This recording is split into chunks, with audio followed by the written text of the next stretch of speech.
So, good morning, bon dia to everybody here present, and good morning to all the others around the world. It's time to start with the first section of the second day. I hope you have all had such an entertaining evening as we have had yesterday evening, but now it's time to go back to work. But to use one of the modern proverb structures Wolfgang Mieder introduced us yesterday to, after an entertainment dinner is before the next surprise dinner. But now it's time to go to work. Our first speaker today, this morning, will be Uti Lauhakangas from Helsinki in Finland. I think every one of you know her. And she will speak about educative snubbing and raising children with proverbs, an analysis of a social media discussion. Uti, the stage is yours. Hello, everybody. Now, my presentation will be shown there by these technical guys there, and I will, yes. So I want to see it too. Yes. So we can go to the next slide immediately. So I tell about this material for this small scale study. It was in June. I happened to see in Facebook site of Aristoteles' Heel. It's a kind of joke. It's a radio program. It is, of course, made of this Achilles heel, but they concentrate on missteps and mistakes in language and like that. It's a humorous radio program. And they have also this Facebook site to promote this program. And there are people, it is very popular, and people are worrying about change of spoken and written language and like this. And this time the initiator of the discussion was interested in people's recollection, how they remember of snubbing proverbial phrases they used to hear when they were young. So those kind of how do you feel it, insulting proverbial phrases, or how they feel them. So next. And we have a possibility to compare these different experiences of these of proverbs, and we have when we are raised with proverbs. So I refer to Granbom Herranen, Lisa's dissertation about this in 2008, and she had the material taken from Finnish Literature Society's archives about this tradition in my life collection and this Karelia life stories, and those life stories were from people from who had born in 20s, 100 years ago even. And she saw that for children proverbs were primarily guides and directives, and the way how the proverb or proverbial expression has been interpreted by a child depends always on situational associations.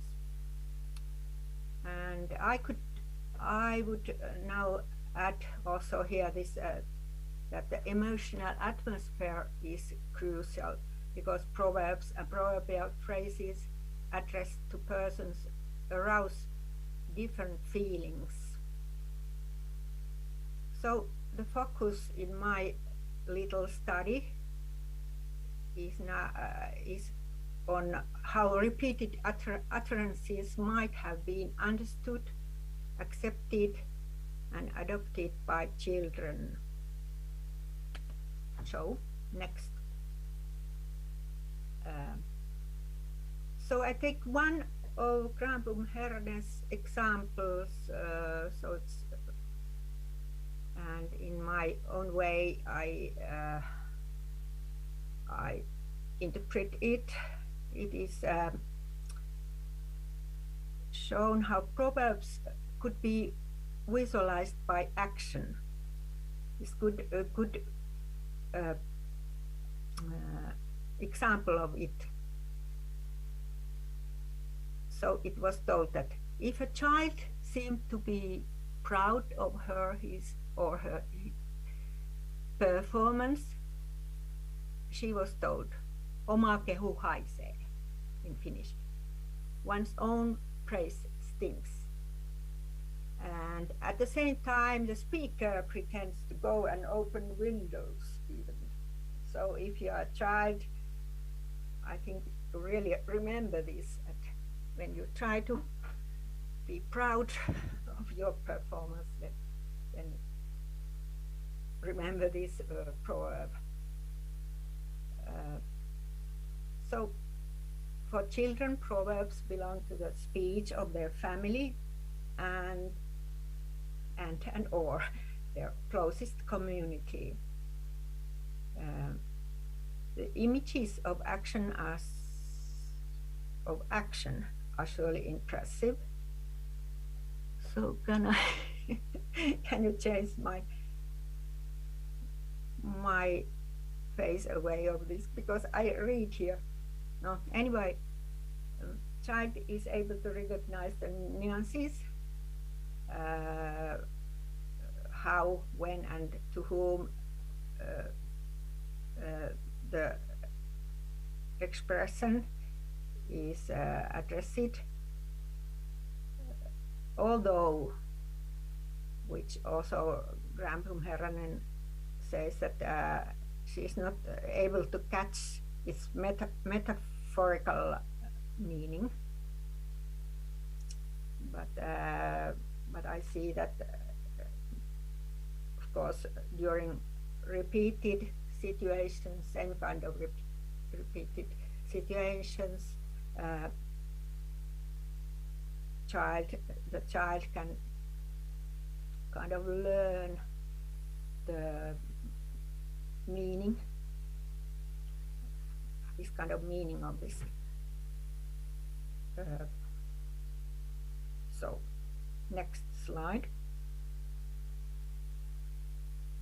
So we have another context example from Granbloom Herren, and again I interpret it from the point of view of this presentation. Here's a man recollecting. I read a rhyme slowly to my uncle, spelling it syllable by syllable. He turned to my grandma and said in a sullen way, "The boy doesn't seem to learn reading." Then my grandma was sitting near on the bench, and she moved quickly and bending slightly toward the uncle, said, "Aikansa asiat vaatii." So she said that everything takes its time. So her answer came like a shot, and she continued telling that in their family the literacy was guaranteed. So the use of dialectal proverb was the grandma's way to protect her grandson from his uncle's unfair evaluation in this situation. So an apt proverb can strengthen the emotional bond between the grandma and her grandson. So a proverb that sticks in a child's memory has a connection to an important person in the child's life, and this is what I see is important. That this family dynamics can be like that. The atmosphere maybe is not so nice, but there can be some person who uses proverbs and makes this lighter. So next. So I go to my own material. So it is the chain of comments. Is it something back with this? No, anyway. So I asked permissions from those people. It is possible in Facebook to go to the messenger and ask that can I use your comments in this chain of comments in this discussion, and I got 9 people answered me, and then I asked one again or 2 of them again, and said that if you don't say anything, then I understand that it is I have this permission. This is scientific way in folklore to do folkloristics, I mean. So the opener was an active member in Aristoteles' Heal group, and he told about himself in the beginning and asked about other people's possible memories about educative snubbing. So he told that I was born in the end of 60s. So adults used educative snubbing in my childhood. For example, if you asked like a little boy where somebody was, they answered he or she ate a soap and burst. Maybe a little boy would be very sad hearing this. Another saying was used when you stood in front of the TV while others were watching it, and move, your daddy wasn't a glass master.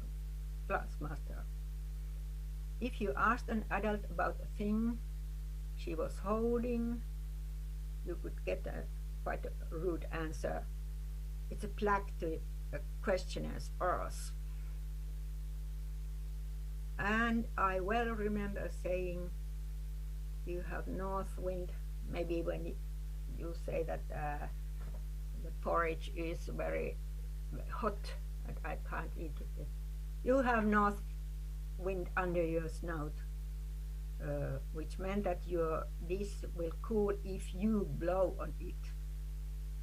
So this Jan asked that, do you have memories about education, or do you have memories about educative snubbing?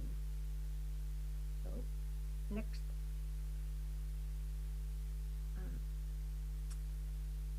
Then before I go on, I tell some statistics of this Facebook comment chain.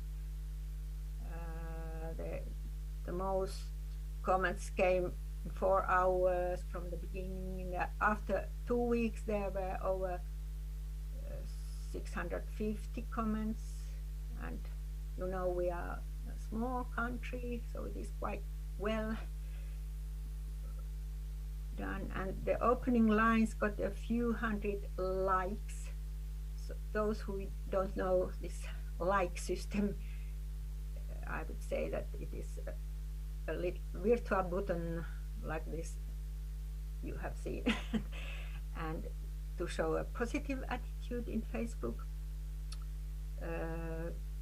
And most of the participants in this discussion made only 1 or 2 comments, and wrote there, and 27 commented over 3 times.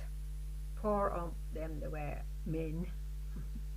So women are quite active with this language and other comments.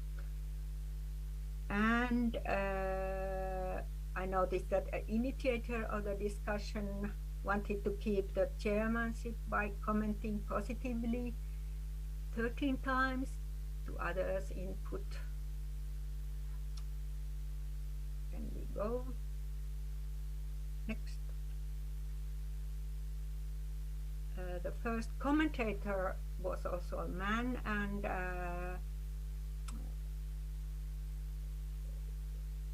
he said that actually this starting had nothing to do with education. He made it repression and humiliation, and those 76 readers agreed with him with this kind of light. And during the discussion, about 10 participants reported themselves to be happy with this kind of proverb use, and reminded that the tone and general atmosphere in the family were the most important criteria for using proverbs or proverbial sayings. So this Hanako wrote that how do you make repression and humiliation of these? Our grandma could say something like that to us, but he explained them and used to answer to our questions. These are nothing else but whips. And then there are those people who agreed with her. Go on. Next. And another person told about her grandparents. Grandpa actually, her grandparents took care of her in the childhood, and even this her grandpa used this saying that that you are from Arkala, and you are made of chicken shit. Arkala is an imagined village of timid people. This Arka means timid. I have got well along in spite of this refrain. So, and also this Anssi said that, aren't these all wits, like vittuilu on välittämistä? So this fucking teasing is a friendly signal of caring, this kind of new saying or new proverb, like Mida would say. Some of us used to understand the point, and the thin-skinned still go to therapy. And, but then there was this Tilly F who said that in former days one used to think that by embarrassing children, those will get a thicker skin. So she referred to this Anssi's thin-skinned going to therapy thing. And And if you don't raise them to feel humiliation, they become arrogant. Nowadays we understand this, that this is vice versa. Go next.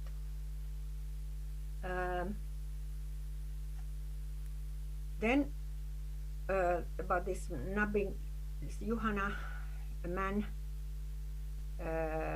said that the aim of this nubbing is to tell children that they should stay away, out of sight and hearing distance, and they have no right to ask adults about anything.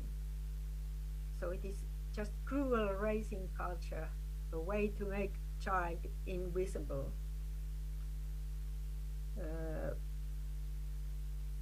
So we must see that personal experiences seem to determine the attitudes toward proverbs and proverbial sayings.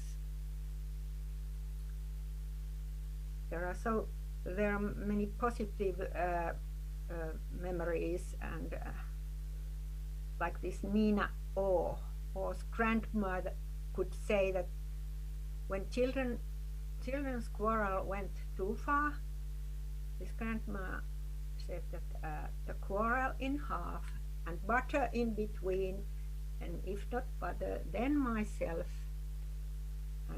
She could end the quarrel like this. And so Tina P's memories. I never found submissive the proverbs with which our father raised us. It was always easygoing and cheerful commenting. He only transferred tradition to us. So next. Then I go, how much do I have time? A little bit. So yes, I you go have, to you those have 10 proverbs 10 minutes all which in I all. found. Christian? You have 10 minutes all in all. Yep. Mhm. So, so I found kind of old proverbs there. Many people in those comments just put those proverbs, and people like them, as these are those which were most liked. And you can see that send a child to an errand and go after yourself, and I put those also in other languages here. So I really found also this command your man and do it yourself. And in Finnish there are there have been quite rude sayings like send a pig or send a shit on an errand and go after, so the child can hear it. It's very disappointed to you, the person, and like this. It was not only this child. So another, then their man comes from a sniveler, like this, räkänokka, but not from an empty laughing, an empty scoffer. And this is very Finnish, Karelian, Estonian proverb, and it is much discussed about this. Is it really so that in Finland or in Estonia it is not good to? It's not seen good that we laugh too much like that. And also this crying comes from much joy. This is very universal proverb, and it is also a continuation, a fart from a long laugh. So it's global, this long chesting was never good, like this. it's also same kind of don't be so noisy and happy children. Then next, and this one who reaches for the spruce falls to the juniper, and it was said in this comment that this kind of encouraging expression said in ironical way, and but then there was one comment about how a wise grandmother had made a modification of this original proverb, and she said that but the one who reaches for the moon will not stay in bushes. And so another fifth of here it is, when you have been given with a spoon, from you cannot be demanded with a scoop.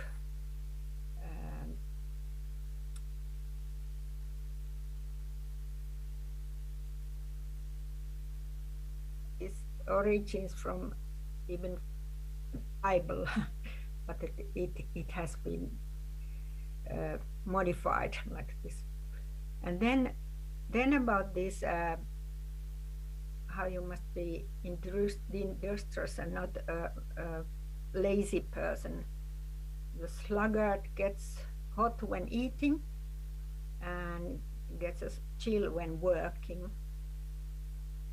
And this laziness proverb has been common in Baltic Finnish area as well in Sweden, and it was in Latvia. Yeah. So next. And so we go to the quality of humor in proverb use.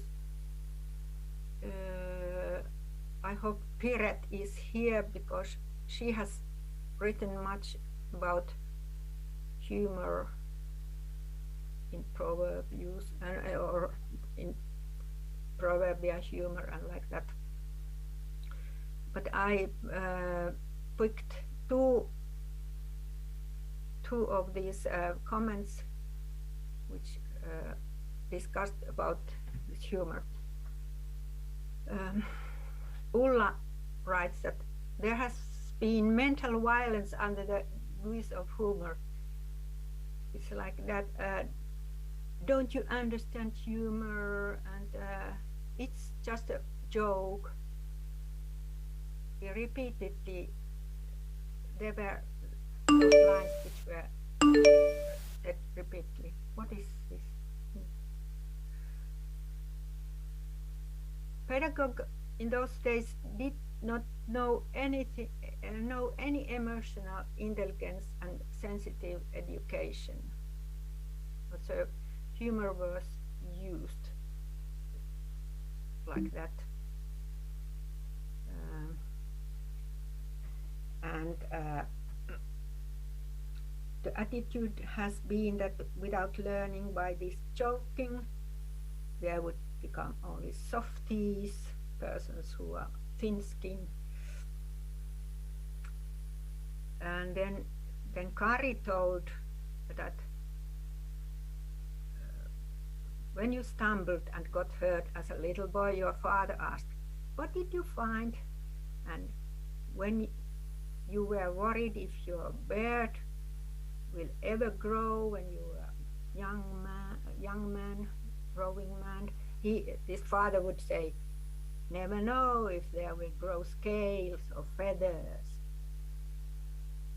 So it was useless to wait for encouragement when you were a child in 50s. Same kind of teasing was repeated in the military service. It is a miracle that Finns have managed even so well. And he says that you must make a difference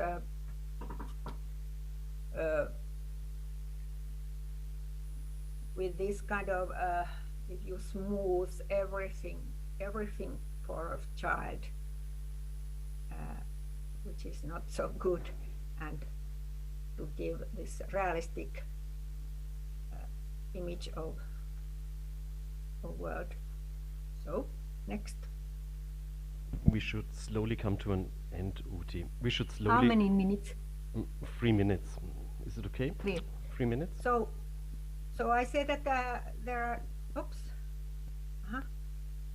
No, anyway, about laughing at and laughing with, this is a difference. And but we all, in both cases, we need other people to confirm the laughing. This is one. Then next. This is I repeat the conclusions, and there were kind of two opposite experiences and opinions. So those who had those personal experience of snubbing, and those who had warm memories of some person who had used Proverbs. So next. Thank you, Brigada. And this is from Tavira proverbial skin here. Maybe you remember. Thank you very much for your presentation, Uti. So we have half a minute to discuss. As Rui told already yesterday, it's possible to send questions or comments by email to you, Uti. The easiest way, I think, to do it now. Thank you very much once again for your presentation. Our next speaker will be Saja Babic from Slovenia, Ljubljana, and she will speak about emotions in Proverbs, the conceptual sketch of emotion in Slovenian Proverbs. Saja, it's on you. Dobro jutro. Dobro jutro. Thank you very much, Christian. I want to greet everyone there and thank the organizers for the option of Zoom conference also, besides the one that you are attending to physical on the sun and summer. I actually said that I would not do Zoom conferences anymore because they are so it's hard to get true responses, as also you see at this occasion. But as we in Slovenia say, we eat the most of resolved bread, or an English version of the proverb is never say never. I'm on Zoom again. So please allow me to share my PowerPoint. Can you see it? Yes, we can see it, Saja. Okay, great. And here, what I wanted today is to tell a bit about on emotions in Slovenian Proverbs. But for the beginning, just to set the behind ground of this paper is that in 2020, so last year, we were honored with the accepted project on Slovenian Proverbs. So we have a huge project within which we will build database of Slovenian Proverbs, and we intend to do some ethno-linguistic research of the material and also semiotic research of the material. So even this paper is in this project. So our project is named Traditional Paremiological Units in Dialogue with Contemporary Use, and we've had a material with 59,543 units, all of them stated as proverbs. But when we were going through the material, it became obvious that there were also parts of some folk songs. There were also riddles which does not surprise that much, and also phraseological units, which we gave out of the database. And we landed now on 37,103 paremiological units. These are proverbs within wider concept, also Valorisms and anti-proverbs, weather, paremias, and so on. So right now, just to inform you, the material is with our computational professionals, and they intend to make database, so it will be in Clarin databases. For those who work with the online databases, I'm sure you know what Clarin database is. And our work as for the folklorists and for the linguists is ethnolinguistic and semiotic research, and a trace of cultural semantics and metaphors, changes and similarities in use of the paremiological material. So, as I said, I wanted to grab the image, how emotions are reflected in language, as well as then how language shapes our world. Though I should emphasize here that the material that I have is nevertheless, in a way, historical material. All the material I used is in wider sense paremiological. It's not only proverbs in strict word. This is one thing, and the other thing is that most of it is not in use in everyday speech, so to say. Only rare proverbs were that I have heard in my lifetime to be used in the conversation. So these proverbs are either out of use, either used more in written material, which presents also the 2/3 of the database, the sources of this material. So the first question, of course, is what is the emotion? Sorry, I have to put this away. And the easiest way to define it is, of course, to go into dictionaries. And I took at the beginning Oxford Dictionary, which defines emotion as a strong feeling, such as love, fear, or anger, and the part of a person's character that consists of feelings. And in Slovenian dictionary of Slovenian language, it is a psychological process or state which is the consequence of relationship between environment and a person. And already on this definition level, we can see the different angles to which from which the emotion is explained.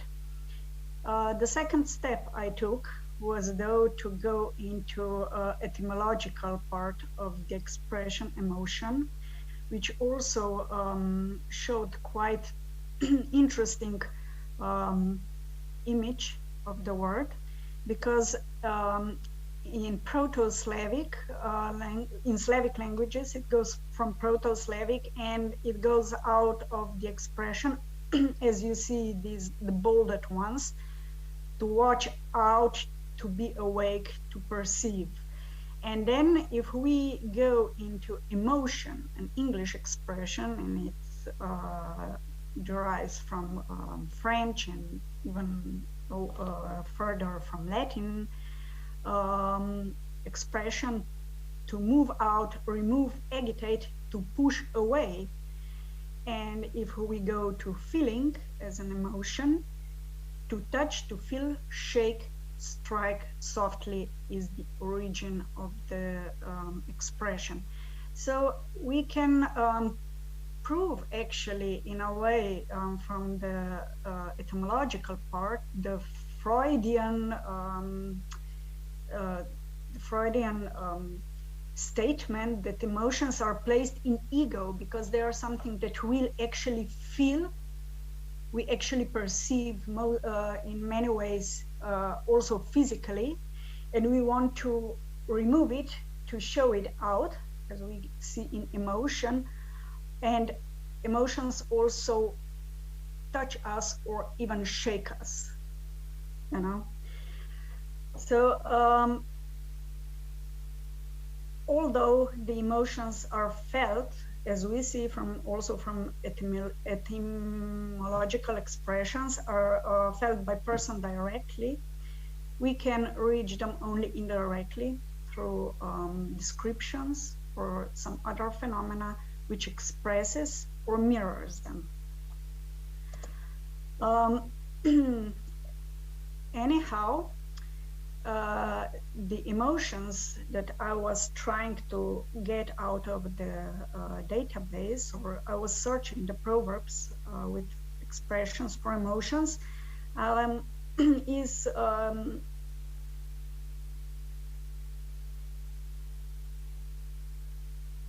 emotion directly. So it is happiness, it is misery, hatred, anger, fear, envy, disappointment, and so on.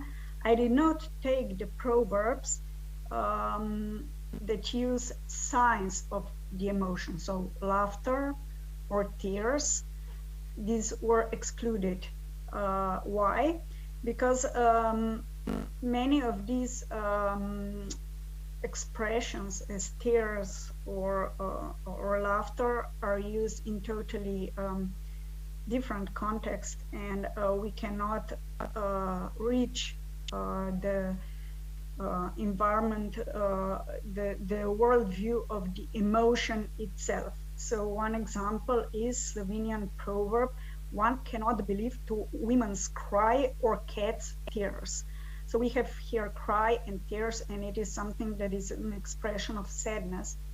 But this proverb does not tell us about a sadness. It tells us about tears, about some sign of sadness, which is decreased, which is something that is not reliable.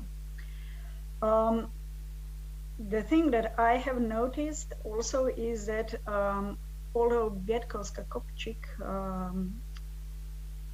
was finding out from phraseology that conceptually the feelings are set in a body. Body is a bowl, like let's say heart is for happiness, and love is for love is also in the heart, while hatred, as you will see later, is near the heart. It is on the ribs, and fear is in the bones. We cannot say that these proverbs show the conceptual image of body as a bowl directly, though we can find many personifications, happiness, unhappiness, or misery, love, envy, and sadness, and lots of metonymy to describe what presents the happiness. For example, as you see, bread is happiness, or one's the smith of his own happiness, and generalizations, which is also very common in Proverbs, or it's really characteristical. So to go to concrete material, we can see happiness and luck. I have to say that actually in Slovenian language, the word for happiness or for luck is the same, sreća. So it is quite difficult to divide from these two. It is more linked to the contextual use, and we cannot grab it just from the proverb itself. So as you see, happiness sits on the crossroad, or happiness has hair in the front, and at the back it is naked. Luck or happiness in games, misery in love.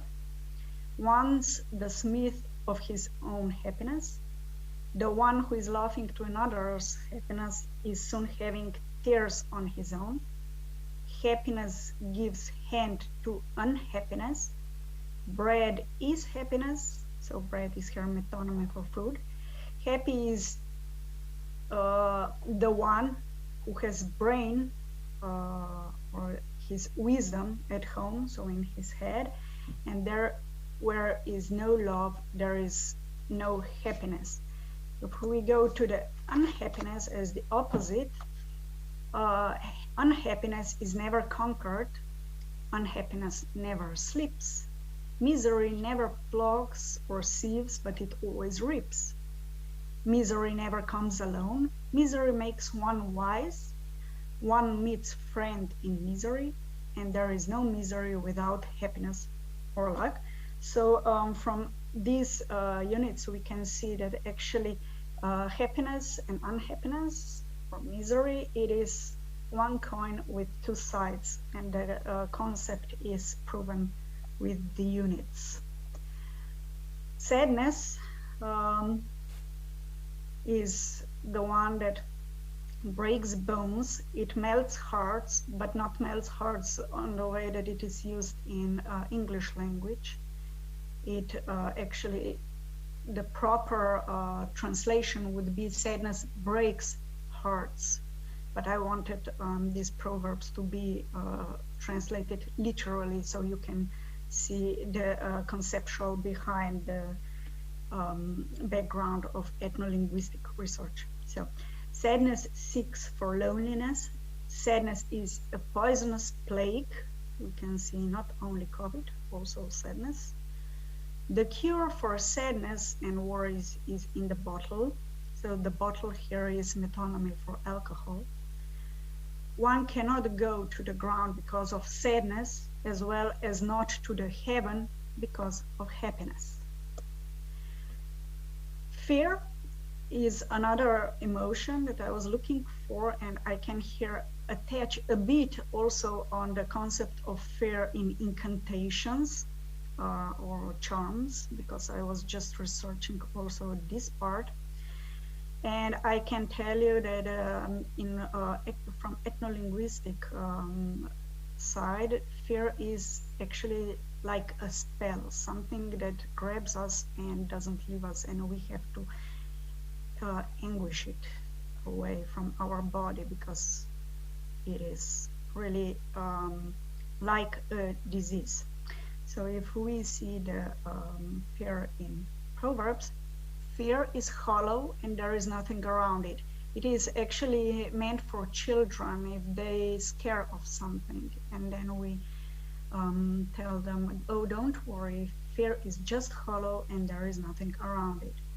And on the other hand, fear has big eyes, which means that we are always more scared of something that we should be. It always looks bigger. Fear, on the other hand, fear is father of wisdom and is wanted in actually in, let's say, family or in close society. The next proverb shows also the aggression in the family. Dog should be on a chain, or horse on a leash, and woman in fear. Fear is good thing at home. Even wolf does not live in woods without fear. Concern is better than fear, and love chases the fear. Love is quite powerful. So disappointment was one of the most disappointing emotions going through the Proverbs, because I have found literally only 3 proverbs that name disappointment directly. The one who lives from delusion dies of disappointment.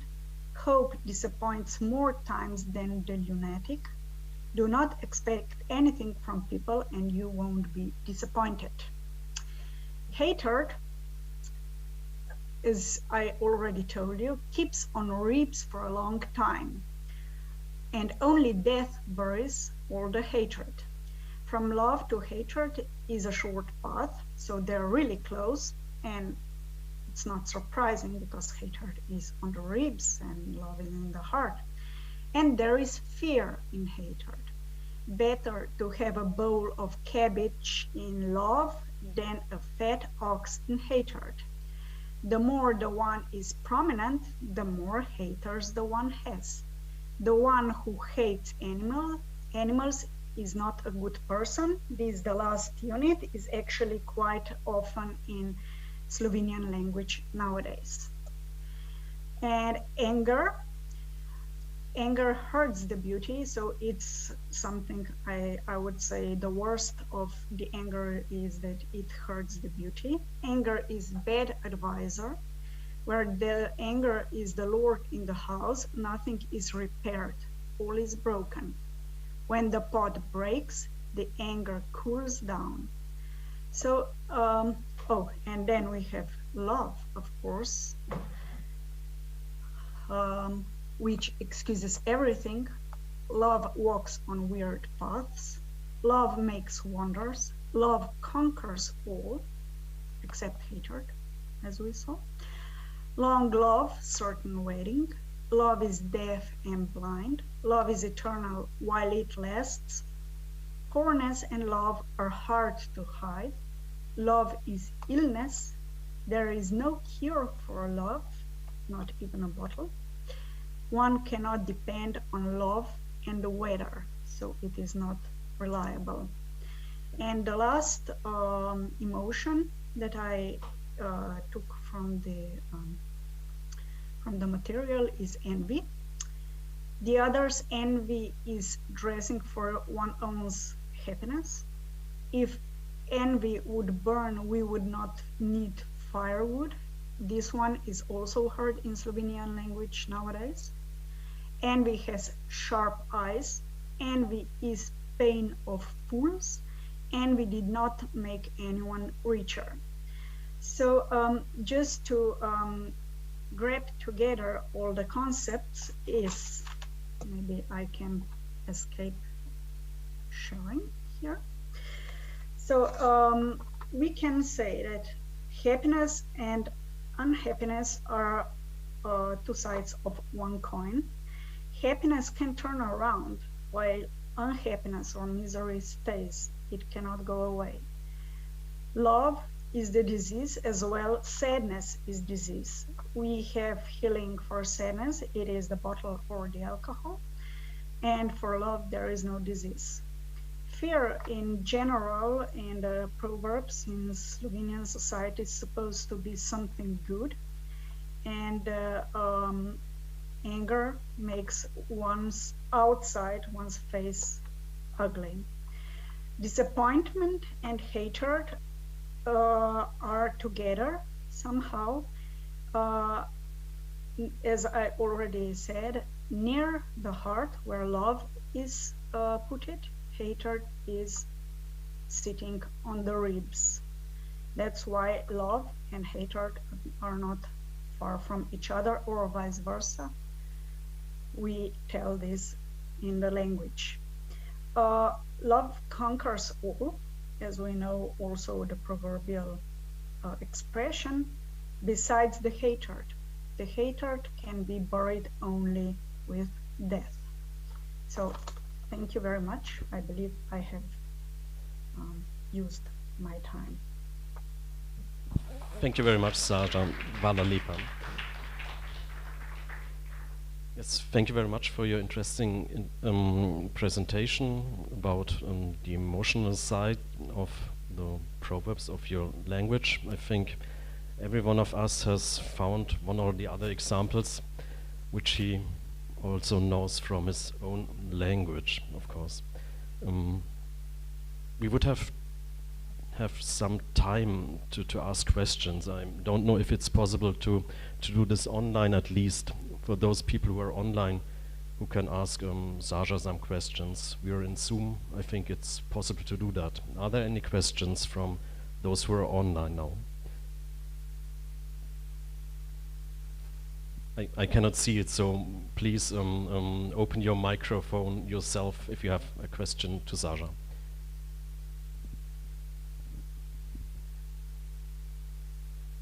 Yes, Uti, please. Do you have a question to Saja?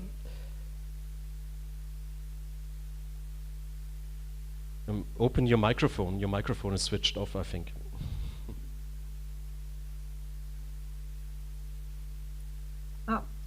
I would just comment that this was very important presentation, and I think that I have also thought about this, about emotions and proverbs, that when with proverbs, how can we send our emotions? This is another thing than this, how proverbs, how those emotions are in proverbs. Have you something to say about this? I think that when you send a card to someone and put a proverb there,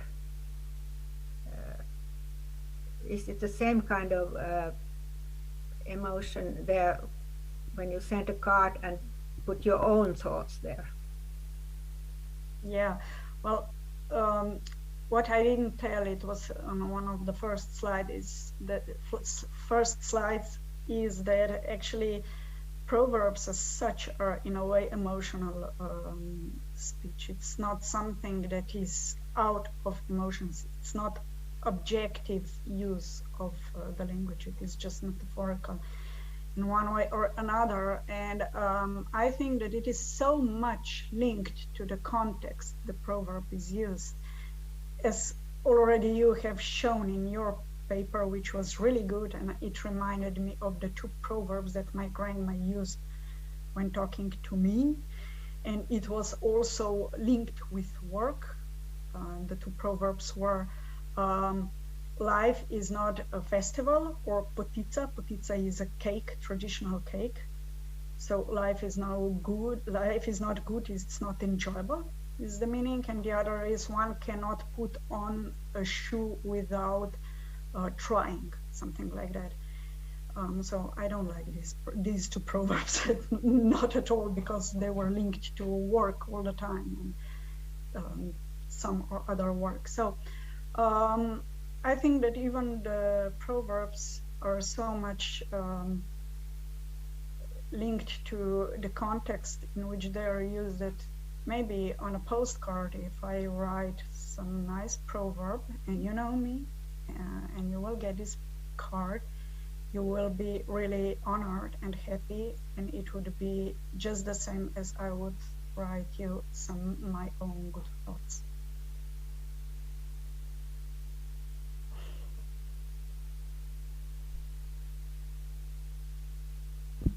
Are there any other questions? I think we can also ask the question from here via the microphone. Do you have any questions here, who are here in Tavira present? No? So if this is not the case, thank you once more very much, Saja, for your presentation. Thank you. Thank you very much.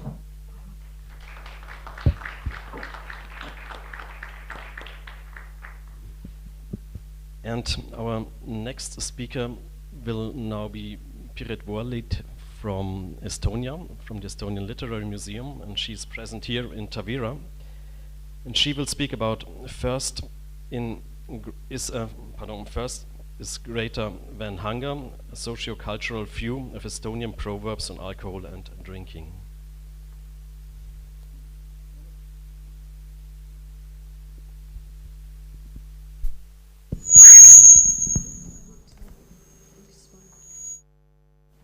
Good morning, everyone.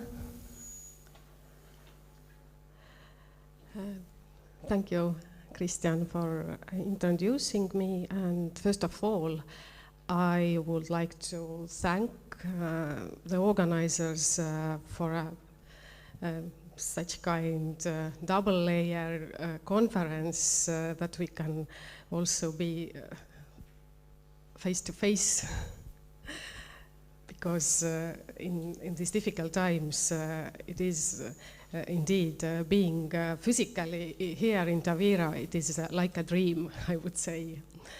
And to my presentation today, I will speak about also very emotional topic, also continue such kind of contextual research of proverbs. In studies focusing on proverbs in different languages, drinking and alcoholic beverages have been identified as a separate category that can be associated with culture in general. And my paper discusses proverbs that mention either in metaphorical or non-metaphorical terms alcoholic beverages or element of these from the perspective of how the reality and people's experiences with alcoholic beverages have been mapped in these fixed forms. What alcoholic beverages are mentioned and what has been the society's view on how they are consumed.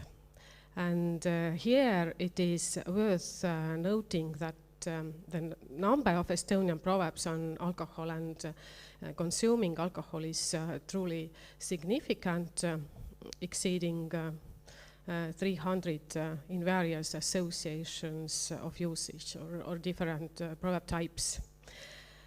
And my presentation is related to the joint comparative research project carried out with a previous speaker, our Slovenian colleague, folklorist Saša Babić. And the project aims to compare the short forms of folklore, among them proverbs, and the related cultural practices in two culturally different countries, Slovenia and Estonia. And to refresh your memory, Saša Babić delivered her paper on Slovenian proverbs on this topic, or connected with alcohol and drinking 2 years ago here in Tavira. Other papers presented here in Tavira in the past years have also discussed the relations of beverages, drinking, and proverbs. Some relevant articles have been published in ACTA's proceedings, and I can note here topics of eating and drinking in Vietnamese proverbs by Vok One in 2011, or Christian Grandel's poster presentation some years ago about Low German Wellerisms and proverbs on beer coasters from Schleswig-Holstein. And also Carmen Ugarte Garcia and Dana Oprika in 2014, Wine in the Mediterranean Culture. And Joanna, our Polish colleague, Joanna Szerzunowicz, has written about proverbial expressions in brand image building. Again, in example of Polish beer brand. And I can also draw attention to Finnish folklorist's work, Sadu Abo's book about this topic, and the book Viina on voima, or Power of Vodka, where she writes a separate chapter also about proverbs related to this topic. And already 100 years ago, almost 100 years ago, was defended in University of Tartu master thesis about drinking and in proverbs, Estonian folk songs and proverbs. And I, of course, use this research also. Today, however, I will focus on analyzing a specific segment of Estonian material, the older Estonian material used in this paper, comes from the fundamental publication of Estonian Proverbs, the 5-volume academic anthology, Eesti vanasõnad or Estonian Proverbs, which contains 15,140 proverb types, and was published in 1980s.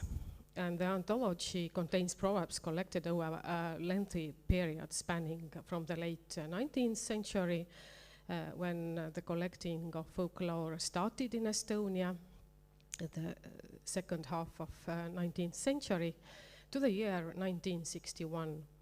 And newer comparative material was taken from the proverb files of the academic archives of the Department of Folkloristics at the Estonian Literary Museum, which also contains material retrieved from the internet, including from social media and advertisement and so on.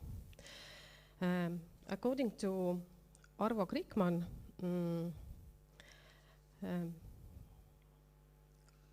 proverbs are not mere statements, but also trace the society's ways of thinking, normalization system, and historical facts. Proverbs emphasize judging something as good or bad, be it very action, way of thinking, or state in question, or something else connected with the activity. Its purpose, means, place, time, intensity, or speed.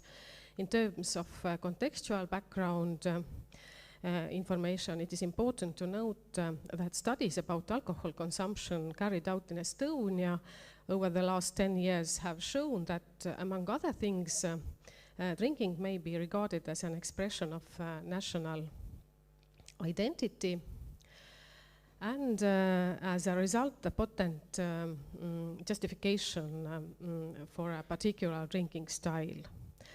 And this study helps to point out the most significant difference between Estonian and Slovenian proverbs. The material shows the impact of location, environment, and climate. The wine-growing countries have the largest number of proverbs about wine, while in the Estonian material, vodka and beer prevail.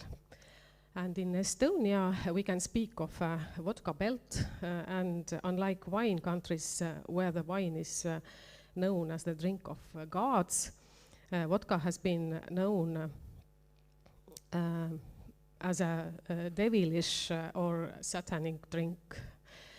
Even though communion wine is used in churches in Estonian, alcohol abuse is a serious problem in our culture, a devil's deed, and it is often said that the person is fighting the vodka devil, or proverb, wherever God builds a church, the devil makes a tavern right next to it. Nevertheless, the material from both countries associates addiction with alcohol and related problems on the one hand, and with feelings of easiness and joyful social moments on the other.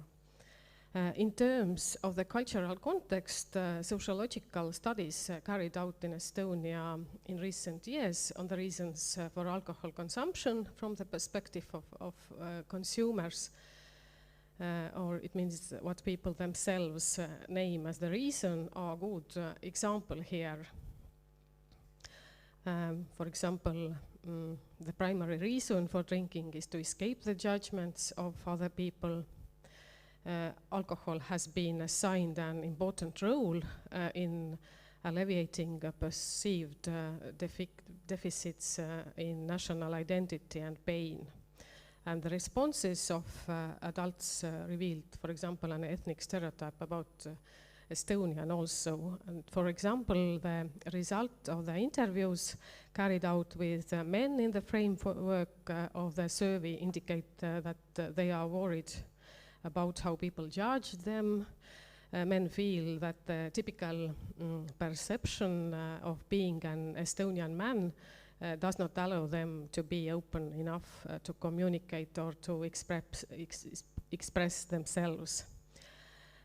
In an attempt to categorize Estonian proverbs about alcohol and drinking according to content or theme, it would be practical to rely on the systematization used in popular edition of Estonian Proverbs, vanasõna raamat, the book of Proverbs, what was published in 1984 and which in turn is based on an edited academic publication. And in this book, under the category biological human, there is a subcategory drinking vodka and beer and tavern with 13 subcategories. And all in all, the subcategory covers 194 proverbs, but of course this is just a selection included in a popular edition. As we see from these categories, proverbs related to alcohol consumption represent established cultural stereotypes that are fraught with controversy and ambivalence. The controversial issues were highlighted already in 1924 when the Estonian folklorist Elmar Päss, who studied in his master thesis this topic of drinking in proverbs, found that the Estonian proverbs that disprove drinking far outnumber those that favor the use of alcohol. And what emerge here are three different aspects which can be combined at the same time. The aspects which have been regarded as specific to national culture, for example, the importance of beer in Estonian sauna culture today and in the past, the role of alcohol in pop culture, or secondly, gender aspects, gender inequality, drinking alcohol as a symbol of masculinity for men and considered as completely unacceptable for women, and third, the ambivalence surrounding drinking.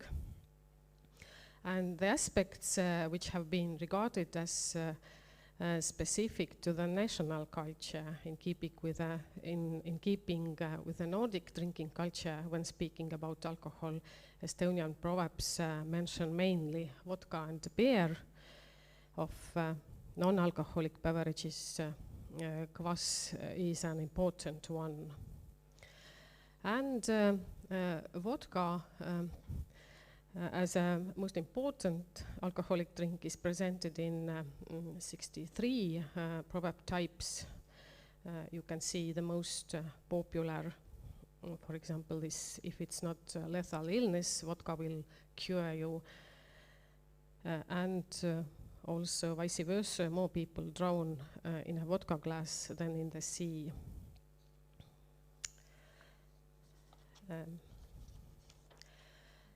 And next one, beer is represented in 31 proverb types. For example, the rich man's disease and the poor man's beer are famous. Or make beer with the devil, first he drinks the beer, then he eats the whole mash. Or don't rejoice until the beer has reached your head. And we found many proverbs about the comparisons between vodka and beer. It means vodka and beer in the same proverb. For example, it doesn't matter whether you pull the stick from the beer or the vodka barrel, and so on. You can read them. And indeed, beer is a significant part of the sauna culture, and this is reflected also in contemporary proverbs. Beer goes well with sauna, but sauna without beer is worth nothing. And there is only one proverb about wine in the older proverb material. In Estonian viha on nagu vein, aja seistes läheb kangemaks. it means anger is like wine, it gets better as it ages. However, these days we increasingly see translated proverbs, for example, on the billboards of liquor stores with the express purpose of selling wine in an aesthetically pleasing way through proverbs. And here you can see also 2 recently documented proverbs from the wine shop. And also taverns as a kind of village centers have been part of Estonian culture since at least the 15th century. And at the end of the 17th century, almost every manor had its own tavern, and some even had several. The tavern culture peaked in the 19th century. At the end of the 19th century also saw the beginning of a large archiving of Estonian proverbs, which was the time when the large-scale collecting of folklore in Estonia began, as I already told. And as we see, the motive of tavern being the devil's handiwork is very common here. And some aspects of drinking and alcohol abuse can be inherited traits. Many proverbs carry the idea that drinking is more important than eating. You may have bread in the house, but you must have vodka. And as told my headline of this presentation also, thirst is greater than hunger, old proverb says. And also gender aspects we can see very strongly in Estonian proverbs, as shown drinking alcohol as a symbol of masculinity, as shown also by the aforementioned studies. Women still consume less alcohol today. And the ambivalence surrounding drinking, in one side the healthy but also the damaging effect of alcohol. Culturally important tropes are, for example, the use of vodka and alcohol in folk medicine, which is still reflected in popular modern day proverbs. The same proverb, if it is not a fatal illness, vodka will cure you. And indeed, this is an extremely popular, internationally known proverb, also marked on the type 423 in Proverbia septentrionalia, and explained as if the vodka, tar, or sauna fail to help, your illness is fatal. And the proverb refers to the important role of vodka in folk medicine, but it has also been cited in archival records as a justification for drinking or enticing someone to drink with you. In a sense, whether as an external or internal disinfectant, vodka is still held in high esteem among the people to this day. And also we know Proverbs, vodka is the cure for stomach, or vodka is the cure for cold. A common cure against fever practiced by grandmothers even today is putting socks soaked in vodka on children's feet to lower the body temperature, but the solution must contain equal parts of water and vodka. And a person may not realize how much alcohol he or she is consuming.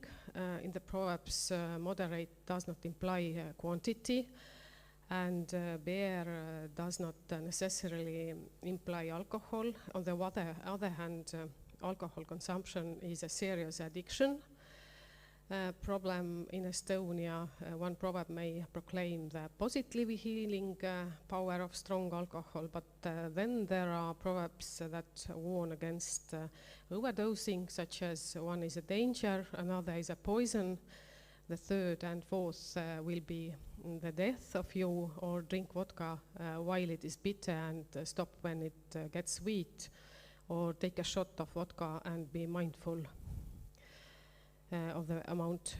At the same time, at different times, it has been tacit or openly accepted practice in society that laborers' wages were partly compensated with vodka. Not all vodka-related proverbs, however, are associated with drunkards, and such studies led to an intriguing question, namely how are such ethnic and national stereotypes reflected in proverbs. And we can see also a drunkard, and the drunkard features in 41 Estonian proverbs.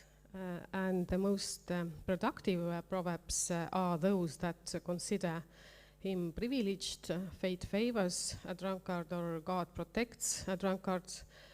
Proverbs inherently entail judgment, and in this subgroup, judgment is prominently demonstrated.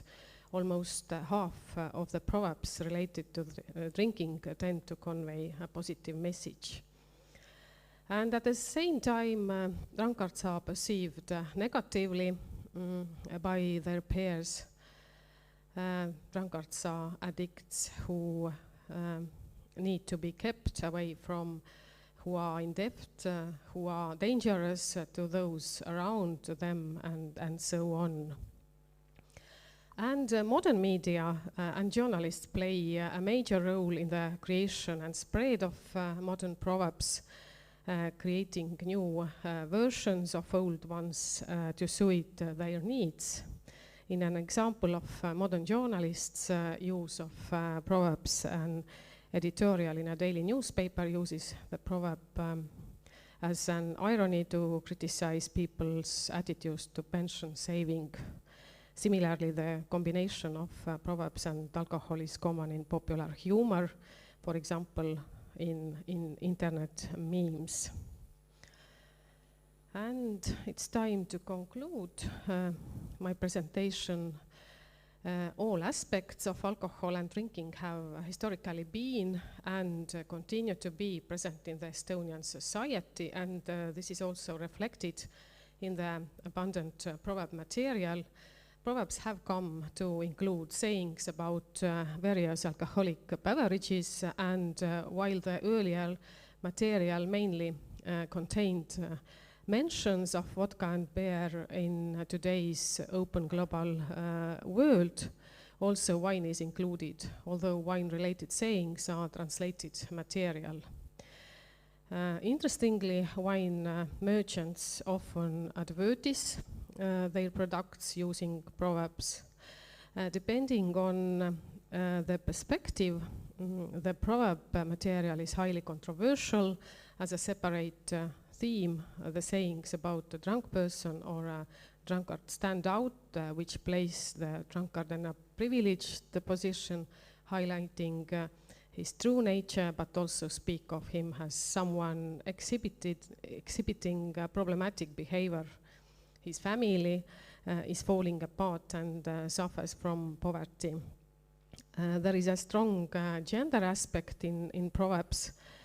Consuming alcohol is regarded as acceptable for men, whereas associating women with alcohol is frowned upon.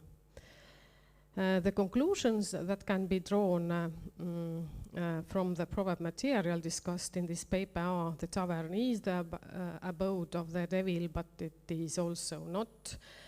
God does not hear a drunk man's lamenting, but he also does. A drunkard's lot is hunger, but he is still respectable. A drunk man's house is disorderly, but it is also in order. A drunkard has no money left, but he also never runs out of money.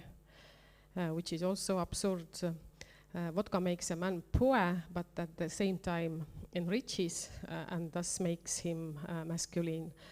Such proverbs don't reflect cultural behavior directly, but serve as clues which may sometimes hint at the truth about long-established cultural attitudes that have persisted to this day. And thank you for your attention. Obrigada.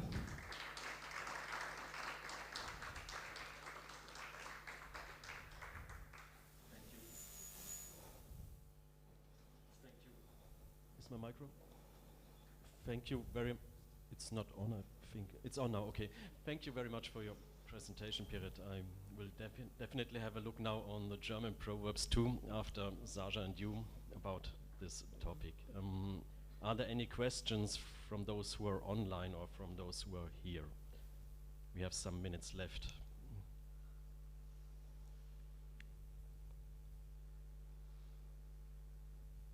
If there are no questions, I think Piret has to say something more. Mm-hmm. Once again, Piret, please. Yeah, before the coffee break, I wanted once more to thank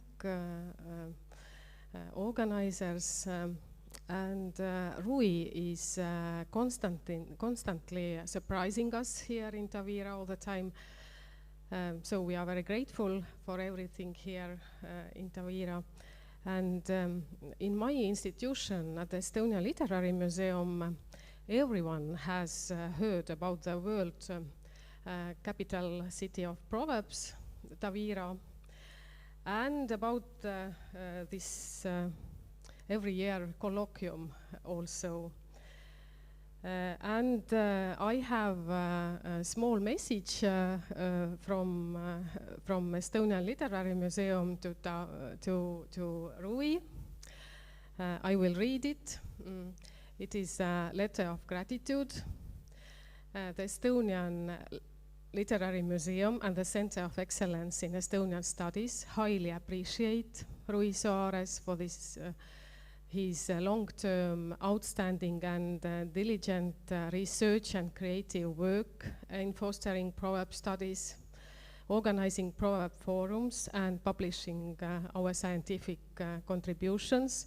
We are proud that Estonian scientists have been able to be part of the academic network of the International Association of Paremiology, and hereby express our deep gratitude for the invaluable contribution to the study of figurative language, wishing a bright future for the preservation of the cultures of different peoples and the continuation of cooperation. Tõnis Lukas, Director of the Estonian Literary Museum, and Mare Kõiva, Head of the Center of Excellence in Estonian Studies. Thank you, Rui.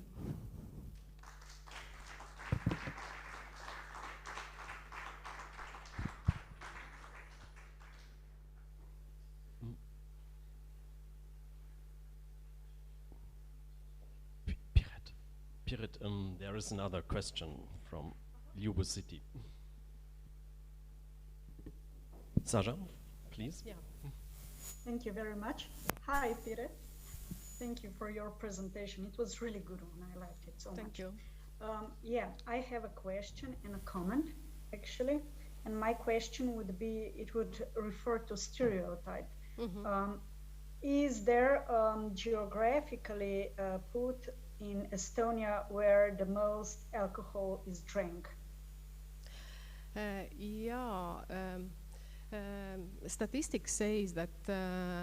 no, not statistics. I mean stereotypes. And therefore most of vodka in periphery areas, actually.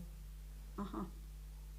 And they are known all over. Of course, we have some islands represent their alcohol special drinks as they are local, very locally. How to say? Locally important brands, for example. Saaremaa Okay. vodka. They Okay. put every time they relate with the locality. The drink also. Okay. Yeah, Okay. yeah. Because in Slovenia, actually, the southern part is known for drunks and vodka and Yeah. bad wine. So most of Yeah. people that go mad because of alcohol are stereotypically, Yeah, but still they are border. from that part. But they are border, not mainland, but still such kind periphery areas, I would say also. Okay. Yeah. So the Okay. same feature can we see then. Thank you very much Thank for this very And the good comment question. is on the berries for men, kvasis for women, something Yeah, like that was yeah. right. Yeah. Even nowadays we have a wine for women, you know. Yeah, yeah. And it is supposed to be this, how to say, juicy wines, you know, the Yes. ones that women are supposed to like. So it is Actually, interesting yeah. that women's taste should be more, I don't know, we like lighter tastes. And in Estonian case, we can say also that wine at all is women drink, because you know this is something which is not vodka and beer, and that's why culturally we can call wine as a women drink. Real men, they consume vodka or beer. Okay, thank you very much. Thank you. Thank you very much to you both. Rui, do we have the diploma for Piret? And Piret, I think, can take the diploma to Saja when they meet in a few days. We will see. After that? Okay. Before lunch. All right, okay, then we do it later. Okay, then it's time for a coffee break for us here and for you at home, of course, too. See you later in half an hour, I think.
Good morning, Irina. Good afternoon, good morning. Bom dia. Peço-te desculpa e pedimos a todos os ouvintes espalhados pelo mundo inteiro e a quem está nesta sala, porque tivemos há 2 minutos uma informação de que o próximo orador não pode estar presente porque está no hospital em Angola com malária. Então, realmente, nós vamos, eu e a Irina, vamos talvez falar um pouquinho sobre, digamos, tudo o que têm sido estes colóquios. A Irina, se quiser fazer algum comentário relativamente àquilo que nós já temos apresentado, eu poderei dizer em português e a Irina depois diz em inglês para que todos possam saber a razão. Sim. Então, Irina, se quiseres fazer o favor, dá a informação de que há 5 minutos recebemos a informação de que o José Luís não pode estar presente por estar hospitalizado com malária em Angola. So some few minutes ago, 5 minutes ago, we got information that our next presenter, José Luís Mendonça, is recovered in the hospital because he got a malaria, which is a grave disease, and I can add to the words of Rui that we all wish him the very fast recovery and very good health. So it's a pity, and we are so sorry. Entretanto, podemos aproveitar este momento de pausa, porque a seguir temos o nosso amigo Pedro. Então, se calhar eu aproveitava a ocasião para agradecer ao Museu Estoniano de Literatura pela, digamos, bonita atitude que teve ao conferir exatamente para nós este diploma. And we would like to use this time that we got due to the absence of José Luís to thank the Literature Museum in Estonia for giving our organization this very nice and beautiful diploma. And we are looking forward to, we are waiting for our next presenter, Pedro Costa Pereira. He is also from Angola. Na verdade, já tive a oportunidade de agradecer à nossa querida amiga Pirette Voolaide, que foi a portadora deste diploma. I already had the possibility to thank our nice colleague Pirette Voolaide, who brought us this beautiful diploma. E, naturalmente, também quero estender de forma muito afetuosa o agradecimento a Tonis Lucas. And also, I would like to convey my best wishes and my thanks to Sr. Tony Lucas, que é o diretor do Museu de Literatura Estoniano, who is the director of the Estonian Literature Museum, Literary Museum. A Mare Koiva, que é a diretora do Centro de Excelência dos Estudos Estonianos, who is the director of the Scientific Studies of Estonian Language. E, naturalmente, como referi há pouco, a quem trouxe este belíssimo diploma para a nossa associação, a nossa colega Pirette Voolaide. And of course, my best thanks to Pirette, our colleague who brought this diploma here. E Pirette Voolaide é membro executivo desse mesmo Centro de Excelência dos Estudos Estonianos. Who is Pirette is also the executive member of the same institution who gave us this diploma. Ok. Obrigado a todos, porque no fundo esta distinção é consequência de um trabalho de equipa que desde há 15 anos vem organizando este colóquio internacional interdisciplinar sobre provérbios. This is acknowledgement of the work of the whole team who since 15 years is working in organizing these colloquiums of Proverbs. This is teamwork. E naturalmente neste ano especial em que há alguma abertura pós-pandemia, Especially this year when we have some opening during the pandemics. é muito grato para os organizadores We are very thankful for the organizers. Ter em Tavira uma série de participantes neste colóquio que excedeu para os organizadores, excedeu todas as expectativas. For those participants who are staying in Tavira, and they met all the expectation of the participants. E por isso a questão de ter tido a nossa amiga Pirete apresentando a sua conferência a partir de Tavira é, por assim dizer, uma homenagem a todos os outros que também se deslocam a Tavira nesta ocasião. And we are very grateful to our dear colleague Pirette who came to Tavira to make a presentation, and for all the colleagues who are present in Tavira to participate in our colloquium. Para além dos participantes portugueses, que naturalmente teriam mais facilidade em se deslocar até Tavira, é muito grato reconhecer que, e neste momento, e eu digo neste momento porque há algumas dificuldades de permanecer em Tavira durante a semana. And besides those participants who are from Portugal, so our Portuguese participants for whom it was a little bit easier to get in Tavira because nowadays there are certain difficulties around the stay in Tavira. Neste momento na sala estão representantes da Estónia. In this moment we have in our meeting room representatives of Estonia, a República Checa, Czech Republic, Holanda, Holland, Alemanha, sorry? Holanda e Alemanha. And Germany. E muito mais distante de Angola, com o apresentador que se seguirá a esta breve pausa. And from very far away from Angola, our presenter or contributor who will follow after this short break.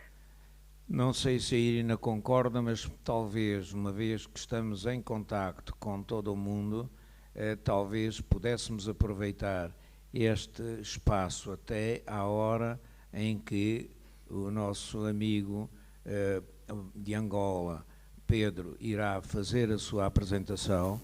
Poderemos talvez aproveitar para, se alguém quiser colocar algumas questões relacionadas com o facto de já terem participado no colóquio, ou aqueles que eventualmente queriam participar este ano, mas que por razões óbvias não puderam, então aproveitamos este tempo. And Rui is asking me whether I agree, and I agree with him. We can use this short break to talk about organization of our colloquiums, and maybe somebody has questions regarding the past and the future organization moments to take advantage of this time to discuss about it. Assim, para qualquer participante que esteja online neste momento conosco e queira fazer algum comentário, vamos exatamente aproveitar este tempo. And for those our colleagues who are staying online, they can also take advantage of this time to put on their questions or to make their suggestions.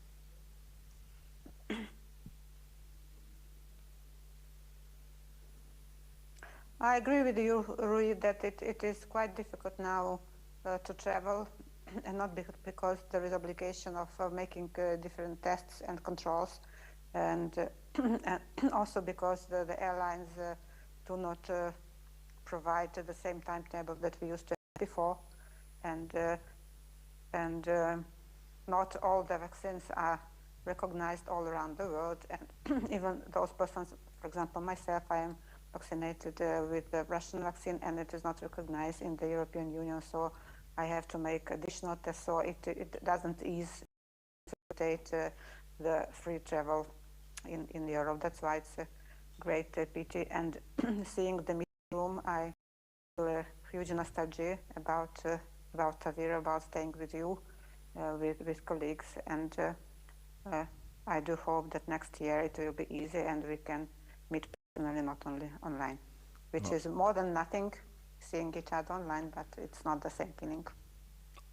Ok, eu penso também que, como estamos muito próximo do início da comunicação seguinte, naturalmente que então também nós compreendemos e podemos eventualmente passar ou pedir ao Pedro que venha apresentar a sua comunicação, preparar o material que tenha. Faltam 3 minutos para começar e, portanto, esteja à vontade, Pedro.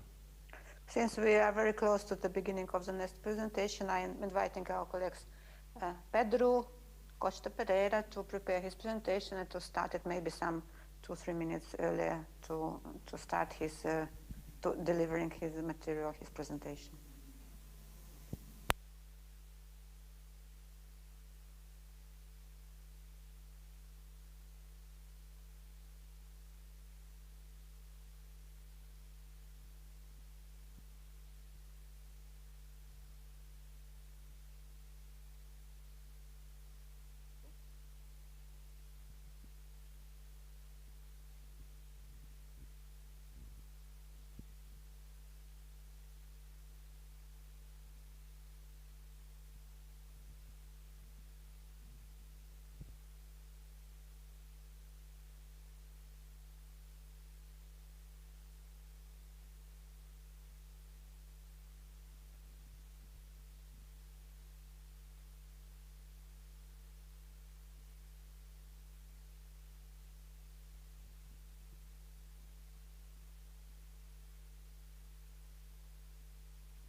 Quero tá, ok. Muito bom dia a todos, e antes de começar a fazer a minha apresentação gostaria de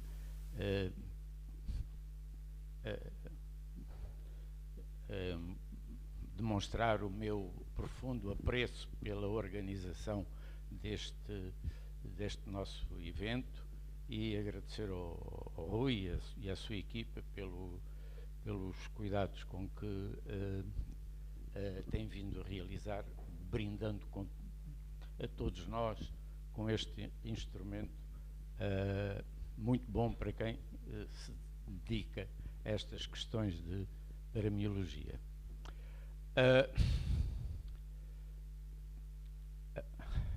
Last year I tried speaking English, but it was a disaster. Now I will speak in Portuguese.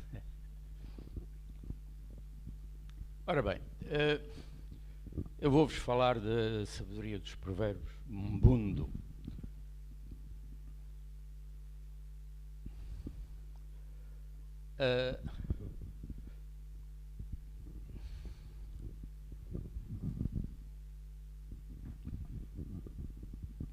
O presente trabalho faz uma reflexão sobre vocês desculpem, as minhas cordas vocais já não são o que eram. Eu canso-me, ao contrário ali daquele nosso colega que não se cansa. O presente trabalho faz uma reflexão sobre uma arrumação dos provérbios e sobre a ótica. Há muitas formas de arrumar provérbios. Aliás, nós vimos aqui a pesquisa de provérbios à volta das emoções, à volta do álcool, enfim.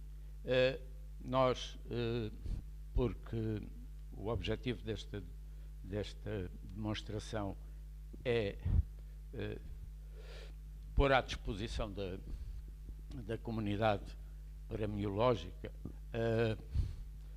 a literatura, este género da literatura tradicional em Quimbundo, portanto, da nação Bundo, que permita escavar, adentrar, procurar a arqueologia literária, portanto, ir à procura das verdadeiras origens culturais que desenhou o quadro, digamos, cultural desse povo.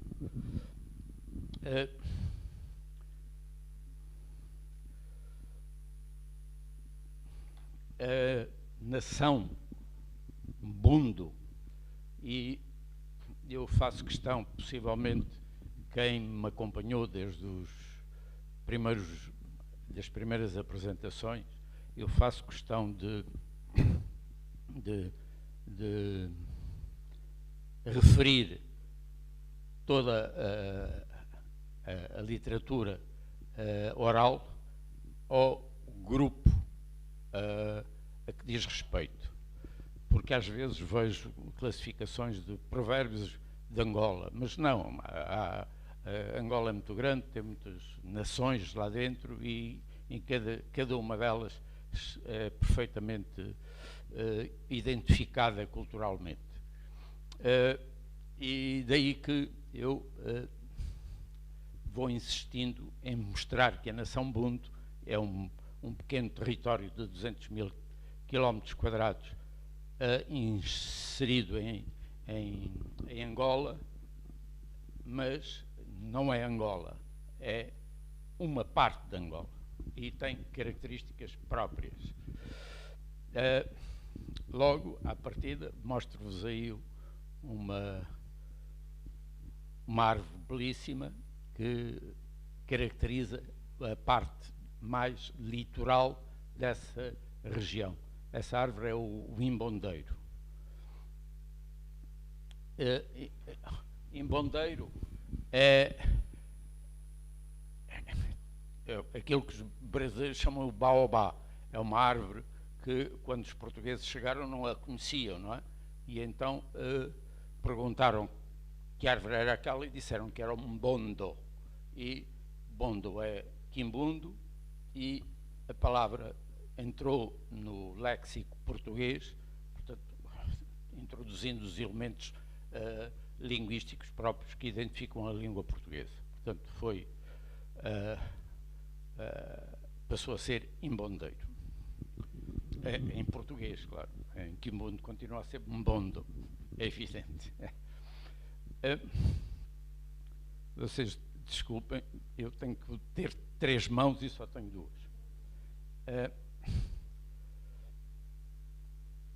A região vem do litoral até entra profundamente em Angola, mais ou menos a meio. Se estão a ver o país, Angola, o desenho de Angola, é mais ou menos um quadrilátero. A região é uma espécie digamos, de retângulo que vem do litoral, fica, que é o Atlântico, e entra para leste até chegar a 17 graus de longitude este. Portanto, não atinge toda a profundidade do país, atinge mais ou menos até metade. depois para lá já fica outra nação, digamos, que é a Tutchokwa, e mais a norte outra que é o Congo, e mais a sul outra que é o Ovimundo. Portanto, está cercada por estas três regiões. À medida que vai avançando para o interior, o país tem uma superfície, uma planície litoral, que é semidesértica, é banhada por grandes rios, este é um deles, que esta queda de água que aí está é a Calandula, é extremamente alta, são para aí 100 metros de queda, e nessa altura tinha chovido bastante, vê-se que a água ainda está amarela.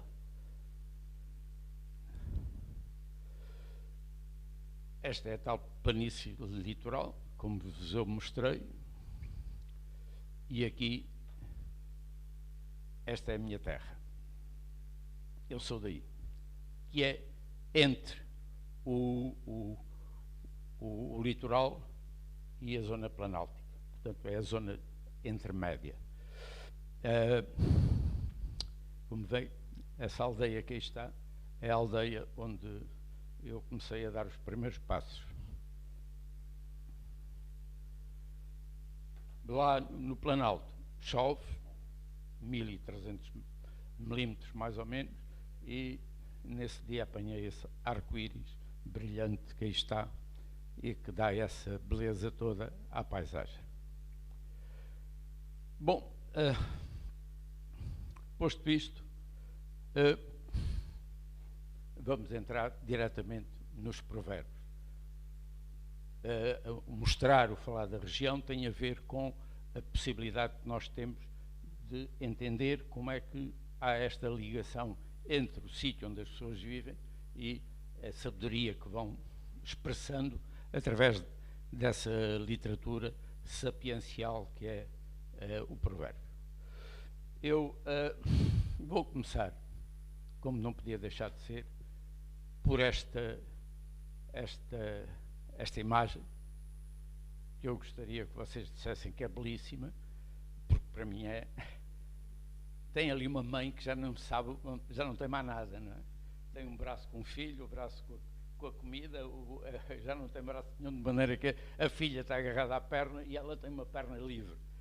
É muito significativa isto, porque à volta desta, digamos, desta imagem, nós podemos encontrar vários provérbios. Eu vou-vos ler alguns. Mama Ueza Zalayabo é o provérbio de entrada, que diz: a mãe chegou e a fome acabou. Tem um outro que diz: Muhato Wawaba Mbolo Ndengue. A mulher é muito boa, é muito melhor que o pão.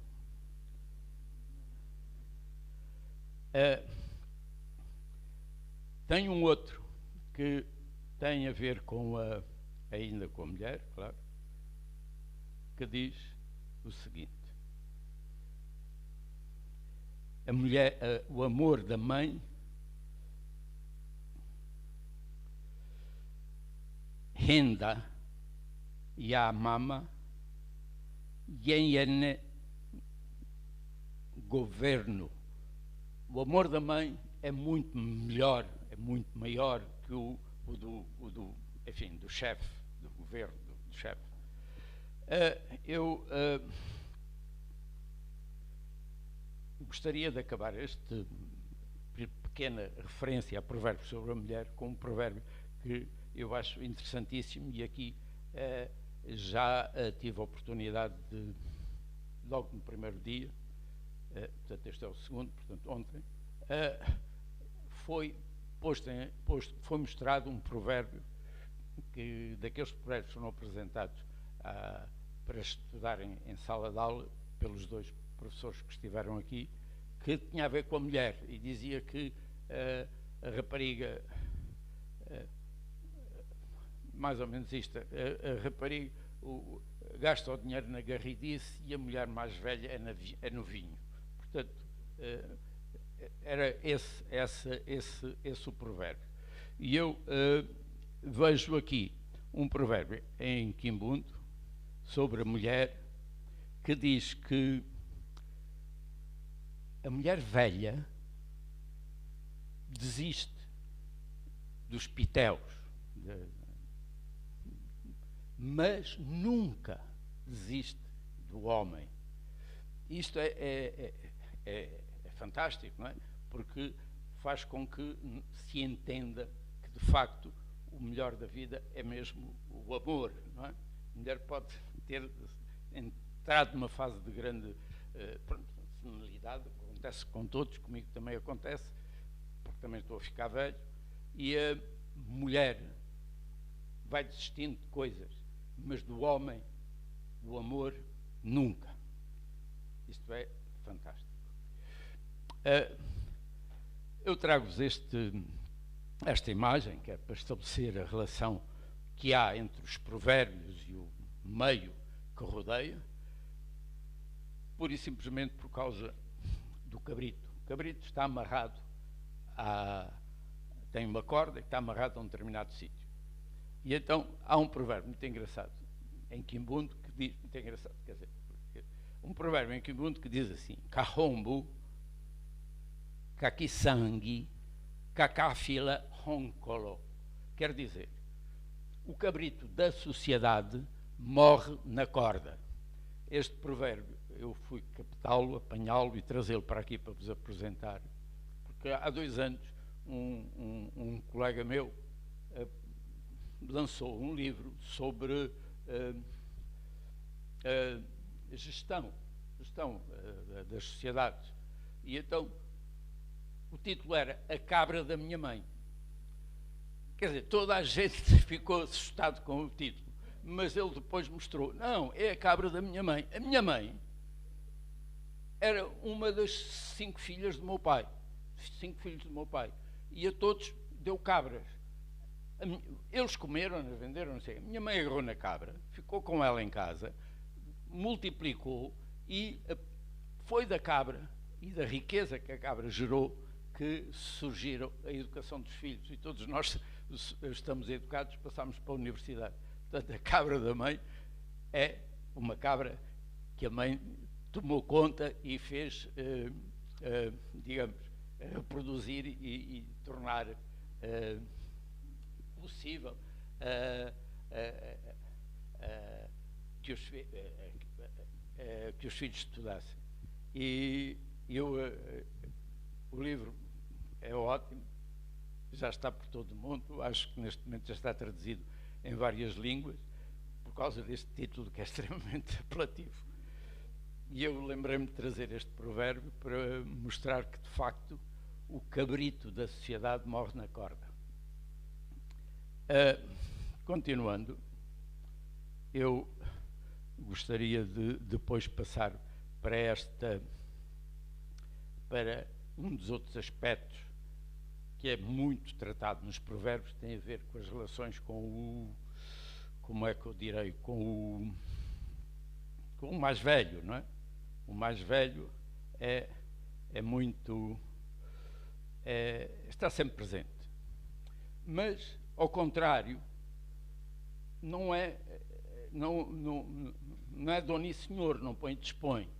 Há um provérbio que diz que século que é ungana e moebo que mubita. Quer dizer, ser tio não é ser rei e ser sobrinho não é ser escravo. Portanto, as pessoas não se enganem que o tio nas sociedades tradicionais africanas não é o dono de tudo. Não é. Ele tem que cumprir regras.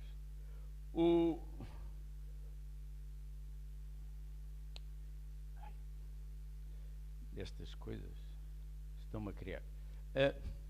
Depois, quero, na senda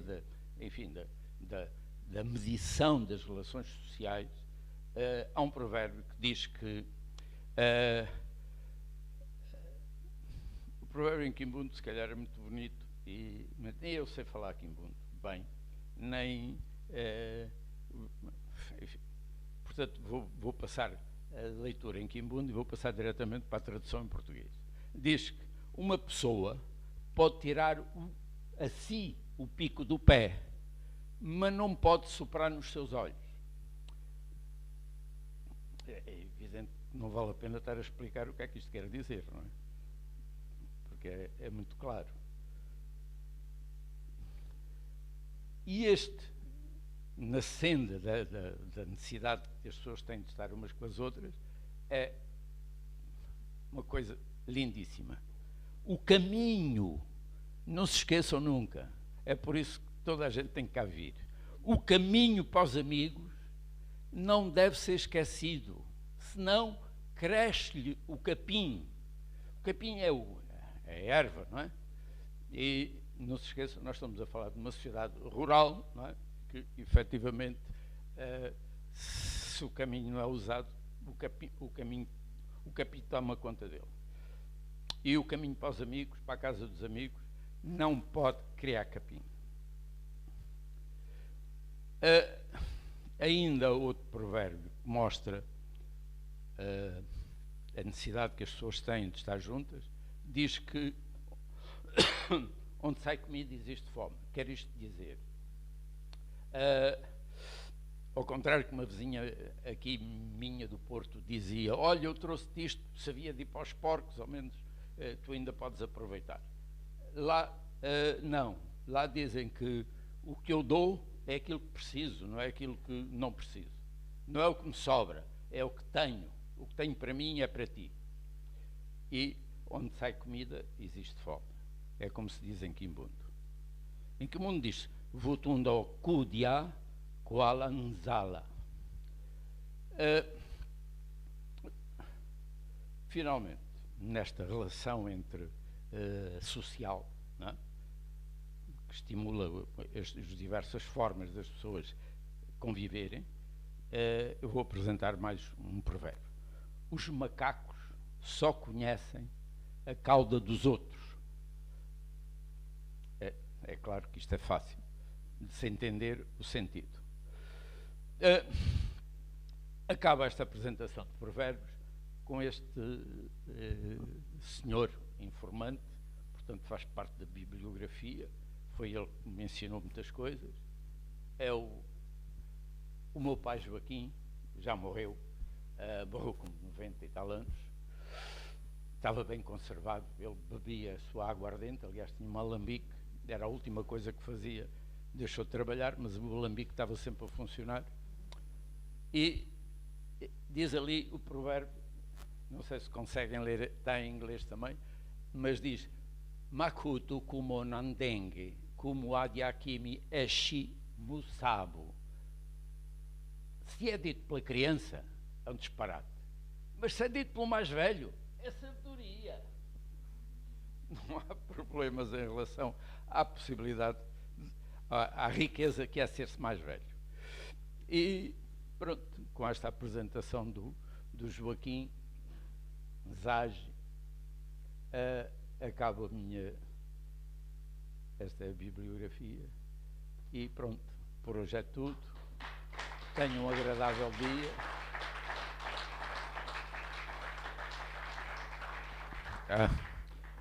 Eu insisto em não dizer obrigado, porque lá na minha terra diz-se kusakidila kushinga, que é como quem diz, agradecer é desprezar. Entre amigos não se agradece, porque hoje sou eu, amanhã és tu. E por isso desejo-vos a todos um dia agradável. Muito obrigado.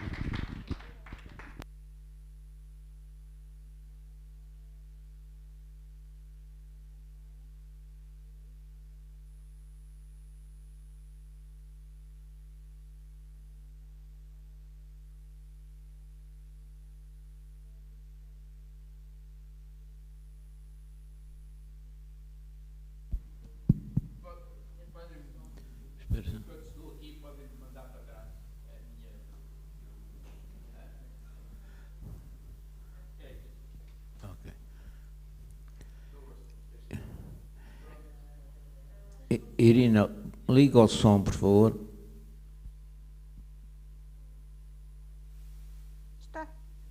I'm here. Can you hear me? Ok. Podes repetir o que estavas a dizer porque não ouvimos. Sim. Existem já as coleções ou dicionários dos provérbios do mundo or não? The question is whether there are existing collections or dictionaries of the mundo proverbs or not. Eu não percebi a pergunta. Existem aqui ou não? Podes repetir, Irina, em português, por favor? Existem já as coleções ou dicionários dos provérbios mundo? Sim. Sim, existem várias recolhas que começaram a ser feitas em 1864 e neste momento estamos a referir a Quimbundo, não é? Em Quimbundo existem várias recolhas. Presentemente a minha equipa está a trabalhar no sentido de criarmos um banco de dados com toda a informação que temos sobre provérbios, adivinhas, contos em Quimbundo, que fique disponível para toda a comunidade através de um site da minha universidade, que é Jean Piaget, em Angola. Não sei se respondi. Obrigada. Outra pergunta. Não sei, infelizmente, se a linguagem que falam os mundos é diferente das outras línguas de Angola ou é a mesma língua? Ou que diferenças existem? Não, é diferente. Em Angola, a mais a norte, fala-se Kikongo, claro que tem várias variantes, não é? Mais a leste, fala-se Chokwe e Ganguela. No centro, nesta região Mbundo, fala-se Quimbundo. Mais a sul, fala-se Umbundo, e mais a sul ainda, na fronteira com a Namíbia, fala-se o Chiquanhama. No ano passado eu trouxe aqui apresentado pelo Rui, um vídeo sobre uma canção que é falada em Oxiquanhama. Isto são as línguas banto, e depois ainda há as línguas não banto, portanto, dos povos mais antigos que habitavam a região antes do avanço dos banto, que veio do norte para sul e que ocupa a região há mais de 1000 anos. Há várias línguas. Qual é a língua nas escolas? Que língua ensina as escolas? Ou todas as crianças podem estudar na língua própria?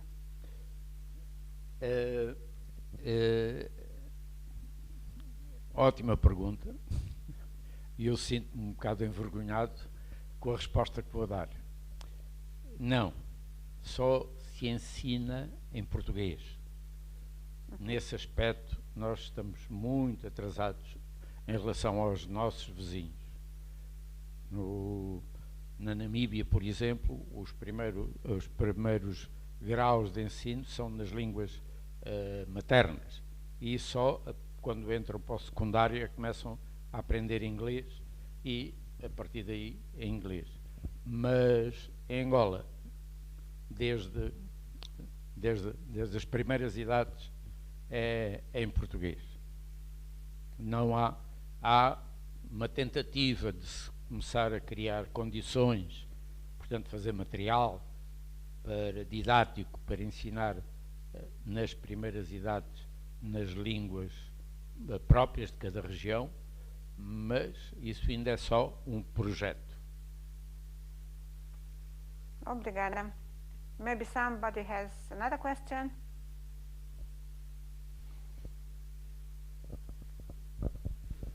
If not, then thank you very much, Pedro. Maybe in silence, in the meeting room. Não.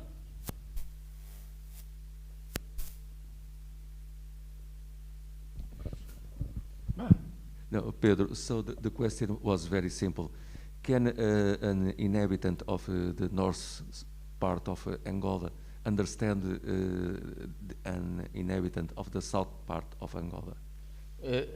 Não. Claro que nas zonas de fronteira entre as diversas regiões, pois as variantes que se falam aí incorporam elementos de uma e de outra língua e acabam de se entender. Mas não. Quem fala aqui Congo lá no norte e não tem relações de fronteira com os falantes de Quimbundo, não entende. E quem fala nessas duas fala no resto.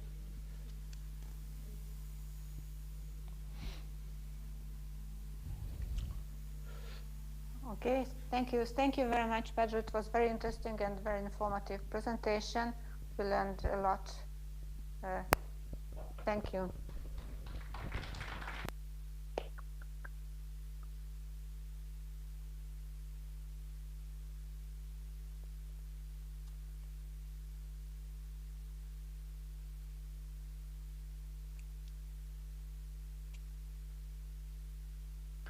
And now we have the following presenter.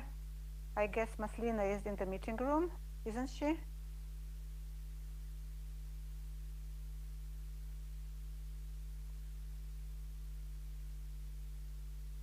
The next presenter is Maslina Lufcic from Croatia, who is going to talk about some binomial and trinomial expressions in Italian and Croatian proverbs. It's very exciting, interesting topic. At the moment, I don't understand what is it about. Maslina, the floor is yours.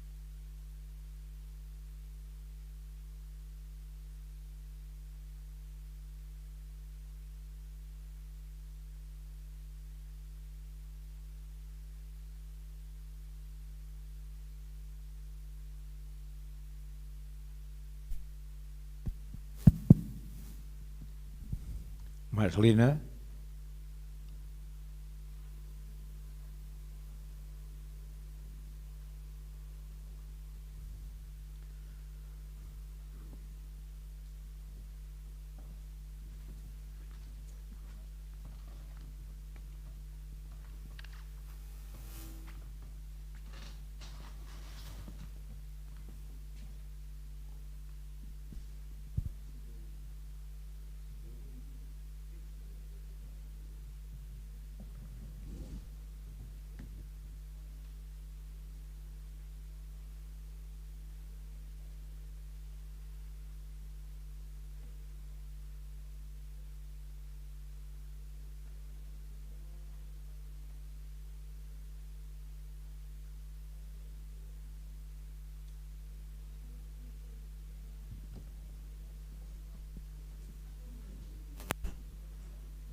Welcome, Marlena.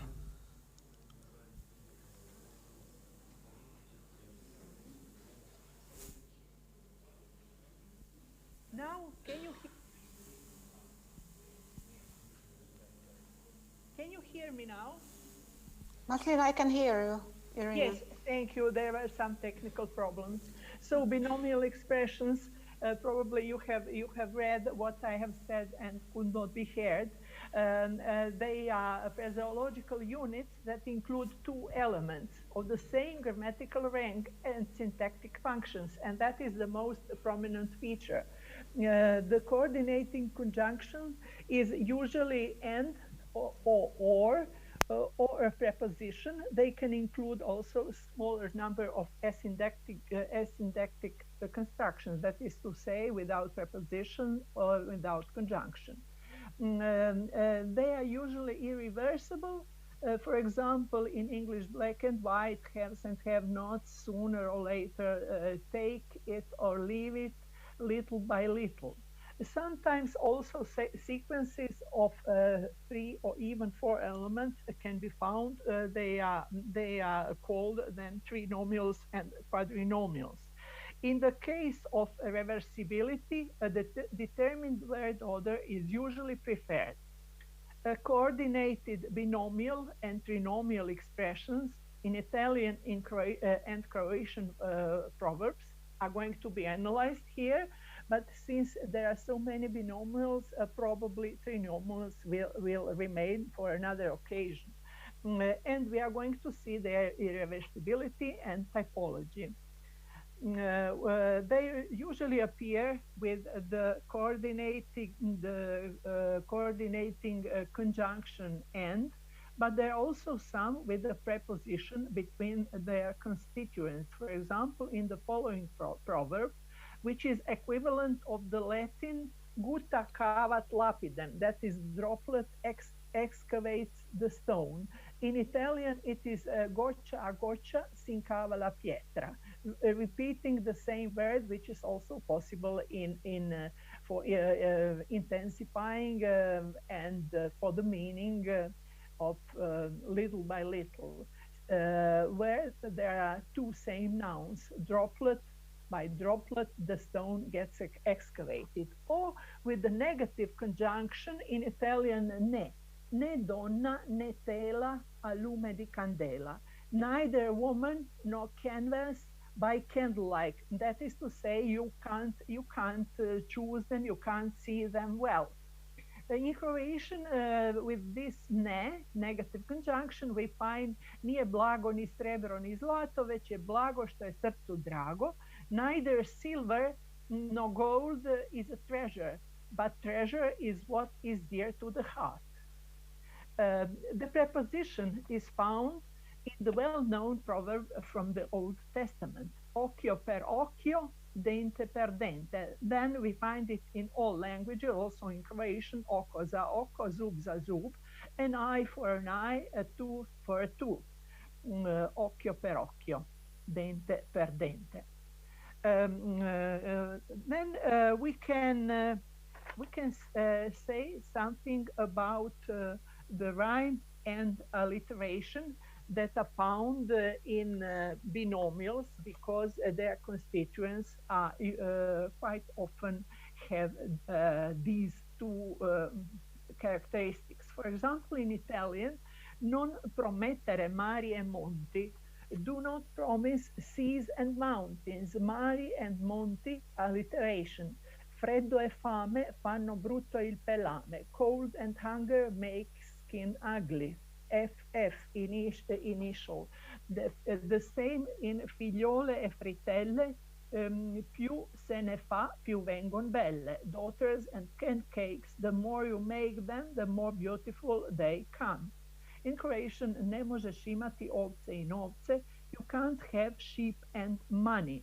Also ovce, novce, that is the rhyming component. The second element of binomials frequently rhymes with usually the final word of the proverb. That is to say, freddo e fame, if it is a binomial, Then here we can see alliteration, but pame rhymes with pelame. We have also already mentioned it. And the same is with the mentioned proverb in Italian, figliole e fritelle, più se ne fa più vengon belle, né donna né tela a lume di candela. Here we have the rhyme between tela and candela. Then quite popular and always well-known proverb is suocera e nuora, tempesta. Here is I've lost it. E gragnola, mother-in-law and daughter-in-law, tempest and hail. We can say that suocera e nora is a well-known binomial which has its idiomatic meaning, and in the dictionary Garzanti, the equivalent of the comparative idiom essere come suocera e nuora is to be at dagger's dawn, or to be on guard also. Poi then we can mention also tra moglie e marito non mettere il dito, well-known Italian proverb, one of the most famous proverbs. Tra moglie e marito e non mettere il dito. Do not put your finger between wife and husband. Here, moglie e marito. And also we can mention some other examples. Tra l'incudine e martello, mano non metta chi ha cervello, always rhyming with the final word. That is to say, also tra il dire e il fare c'è di mezzo il mare. Between sayings and deeds there is the sea. Donne e buoi dei paesi tuoi, women and oxen should be found in your villages. Donne and the modern one, donne e motori, gioie e dolori. Women and cars, joys and sorrows. Motori, dolori, sorrows and cars. Also, we can say of the proverb, vedere e non toccare è una cosa da imparare. Toccare, imparare, rhyming. That seeing and not touching is something to be learned. Guardare e non toccare è una cosa da imparare. That is another variant of the same proverb. In Croatian, we've got in Ikavian dialect the proverb, which implies our custom to give gifts to children on two occasions. These are 2 Sundays in December. One is devoted to Materice, diminutive of mother, and diminutive of father, another Sunday. Then Materice i očići, dičici, poklončići. The Sundays in December devoted to mother and father, little gifts for children. Then also in Croatian, žalost i tuga, loša je druga. Grief and sorrow, she is a bad, actually it is a bad friend. The 10 syllabic phrases with the rhythmical concordance between 2 nouns, which I have already mentioned because it has coordinated conjunction ni, neither. That is, nije blago ni srebro ni zlato, već je blago što je srcu drago. That is, neither silver nor gold is dear to the heart. We've got also here the rhyme between zlato, drago. That is not rhyme actually, but some kind of rhythmical concordance, I would say. We have mentioned 2 binomials implying family relations in Italian, marito e moglie, and suocera e nuora. Very often we find also the lexical binomial brother and sister. which designate the affinity and connection between two concepts, usually between two qualities. They are very frequent in Croatian proverbs. We can see here dug I tuga, brat I sestra, death and sadness, brother and sister, lihvar I kuga, brat I sestra, usurer and plague, brother and sister, zavada I kajanje, brat I sestra, dispute and repentance, brother and sister, neznalica I budala, brat I sestra, ignorant and stupid, brother and sister, grdilo I bruka, brat I sestra, abuso, excuse me, it is in Italian, abuse and scandal are brother and sister. Here is one Italian example. Vino e chiacchiera son fratello e sorella. That means they go together. Wine and chat are brother, and in Italian we've got sirocchia. It is a dialectal term for sister. It does not, in Croatian, it does not necessarily follow the pattern male name metaphorized as brother, female name metaphorized as sister. As we can see in the aforementioned Italian example, where we've got wine, vino e chiacchiera, fratello e sorella. But in Croatian, they've got dug e tuga, brat I sestra, where dug is the masculine and feminine, that functions okay, but we've got zavada I kajanje, female and male, female and neutrum, and also here grdilo I bruka, grdilo neuter gender, and female, they give fratello and sorella.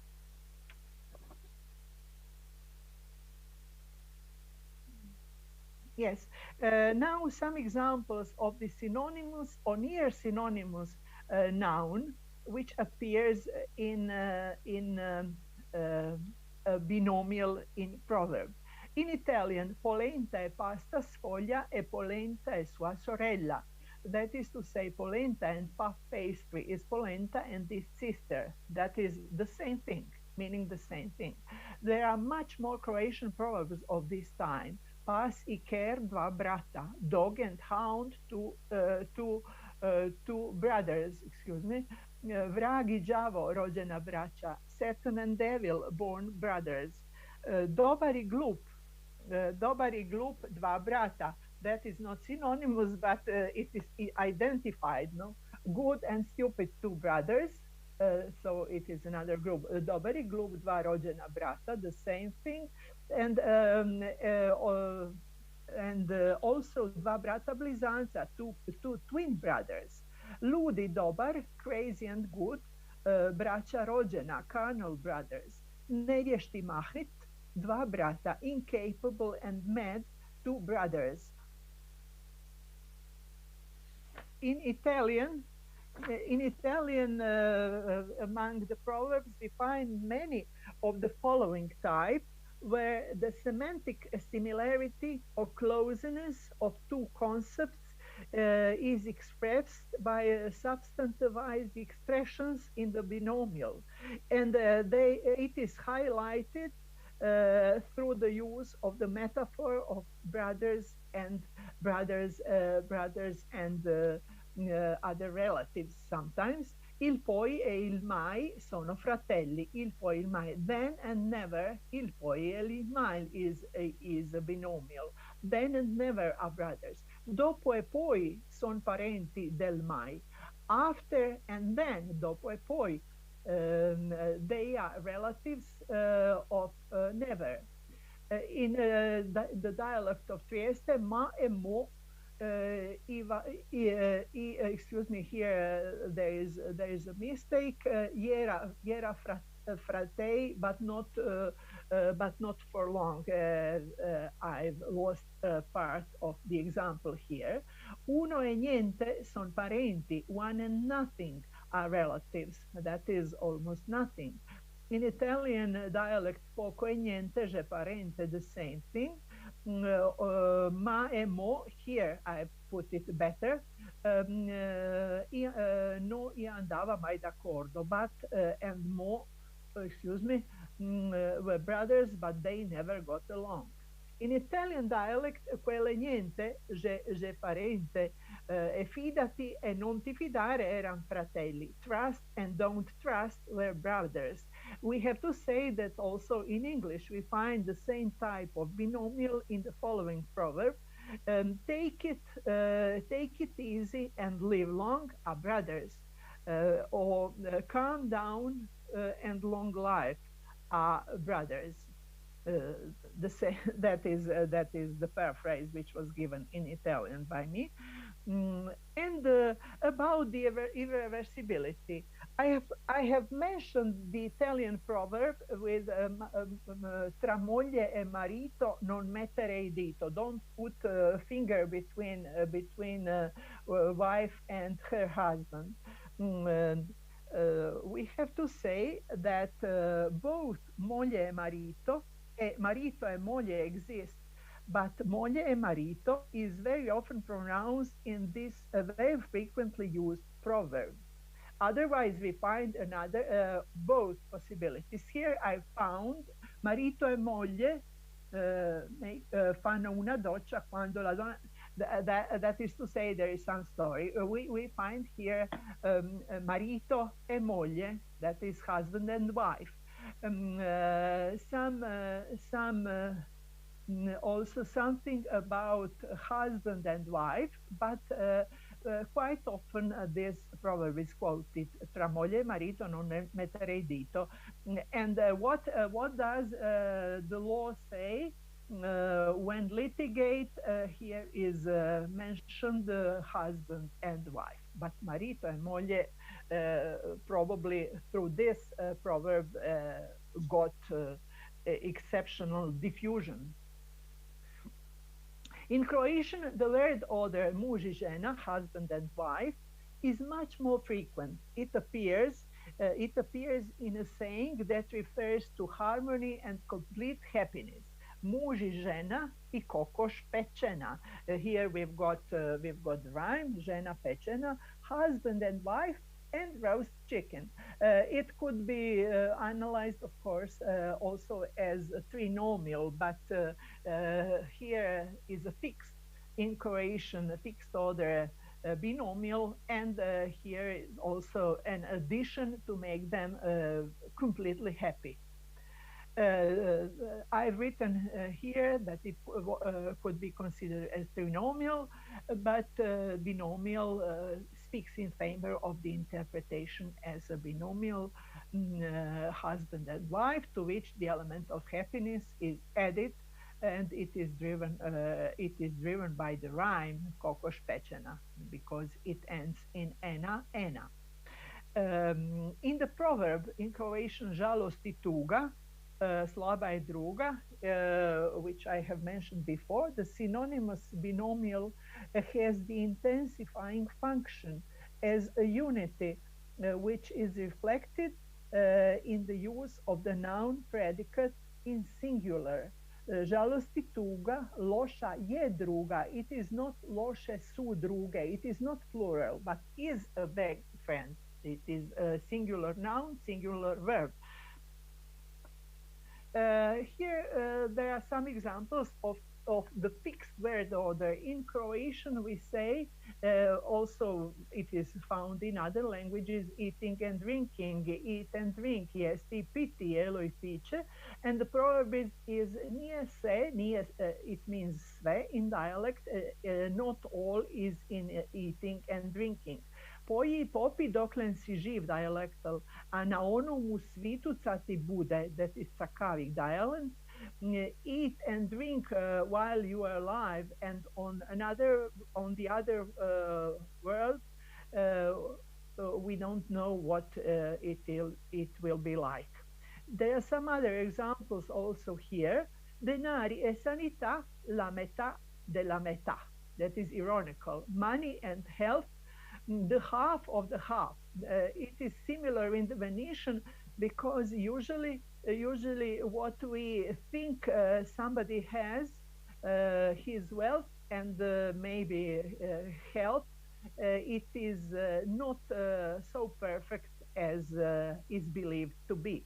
In Venetian, Betty e fede, meno di quello che si vede e di quello che si crede. Money and faith, less than what one sees and what one believes.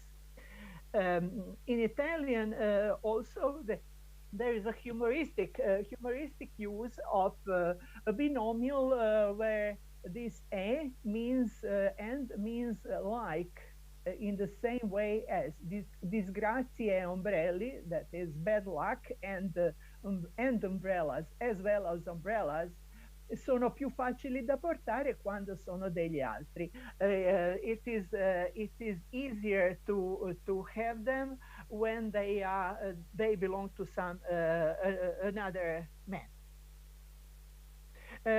Now there are some sayings about food, especially fish, fish in the Mediterranean area. Here I made this mistake.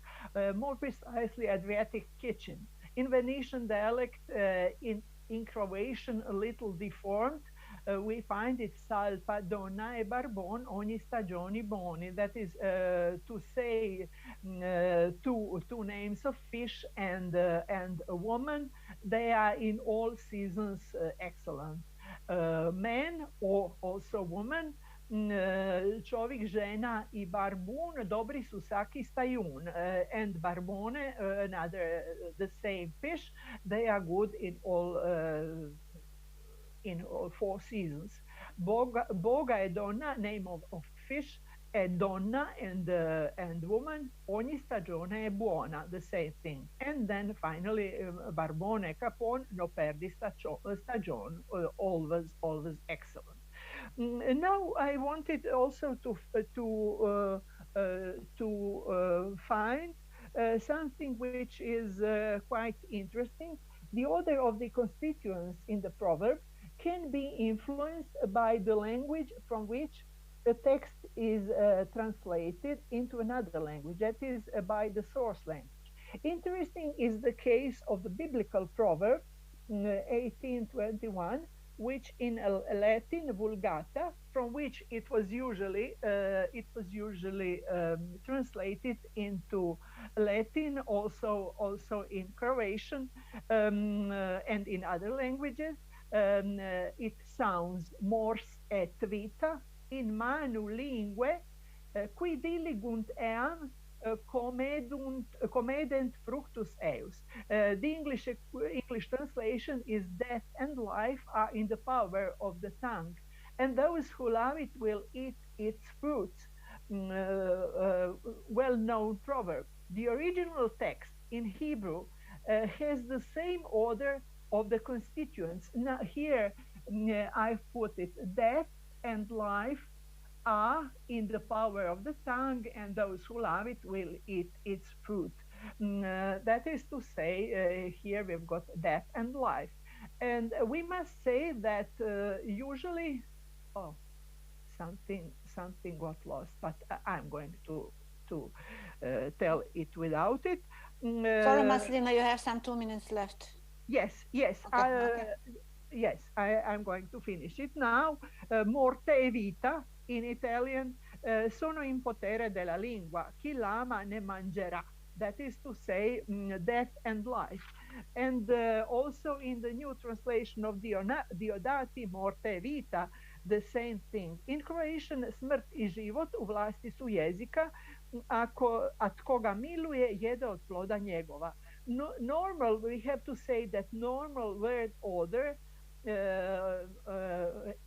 is vita e morte in Italian. Vita and morte, that means life and death.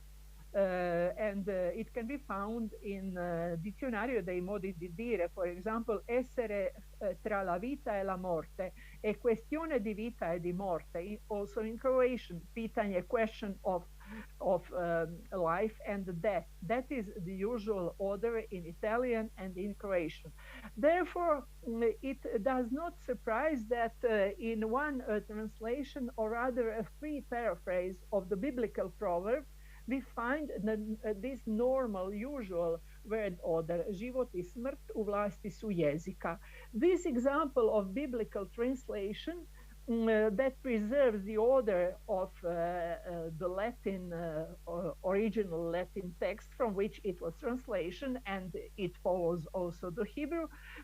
Hebrew can be explained by the respect towards the biblical text, whose main author was King Solomon. And it explains why usually they've got death and life, and it means that that both are possible. But I can repeat that in Italian, also in Croatian, vita e morte, život I smrt is normal. Very different is the nature of the Latin text with which I'm going to end now, where I find a trinomial. Actually, it happens in the rhyming couplet, omne mundi trinum, mulier tabacum et vinum.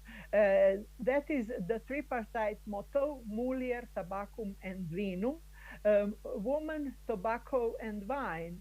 Very important is the rhyme between the word trinum, three, and the last constituent of the trinomial vinum, omne mundi trinum, mulier tabacum et vinum. The equivalent Italian trinomial sounds bacco, tabacco e venere, riducono l'uomo in cenere usually, but bacco, tobacco, and venere. Now I'm going to finish. Two gods, two Roman divinities from Roman mythology appear, Bacco and Venere, Bacchus and Venus.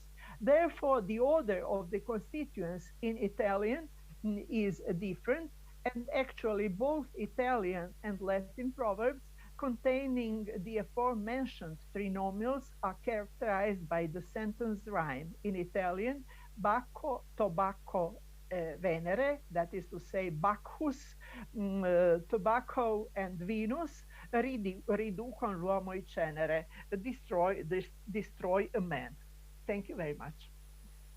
Thank you very much, Marcelina, for the very interesting presentation. I'm afraid that we don't have time for questions. Yes, I've said thank you very much. I've finished with this. So we don't have time for questions, I'm afraid. So that's another. Sorry. Yeah, I'm very sorry. If there are some questions, some you can write to me. Okay. Okay, this is the normal procedure in this, let's say, meeting again made of two parts, because a part of participants is online, another part is present in the meeting room. So we decided to put on the questions in writing. If somebody has questions, Thomas, Lina. Anyway, I think now we have to announce a longer break, like a lunch break, and we should be back. Rui, could you please tell us when should we be back? Lisbon time? I think that we have no time. Thank you, Marcelina, also for your presentation, and of course some questions will be raised by email to you. Okay? Thank you very much, my dear colleagues, and I'm very sorry I made a mistake with two links, because I've put another link. Thank you. Anyway, it happens. It's quite complicated organization, to organize everything such way. Thank you. Anyway, we return at 2 p.m. Lisbon time, and good appetite, bon appetit to everybody. Thank you so much, Irina, also, and good appetite for you too. Thank you. Thank you. Bon appetit. See you. Okay. Thank you.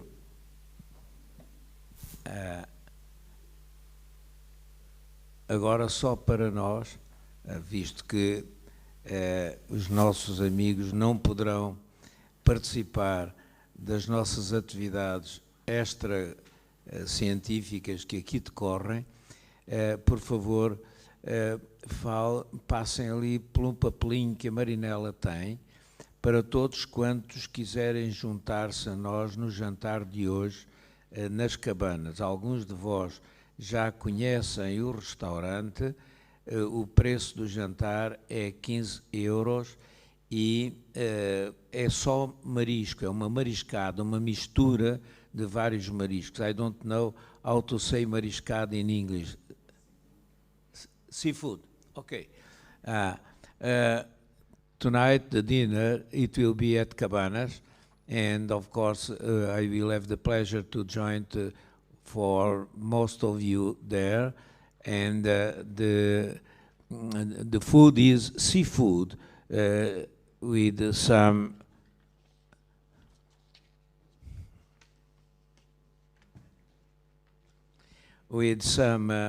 different kinds of shellfish and so on. So the price is 15 euros, and I will appreciate if you can put your name on the list that Marinella has to announce for the restaurant.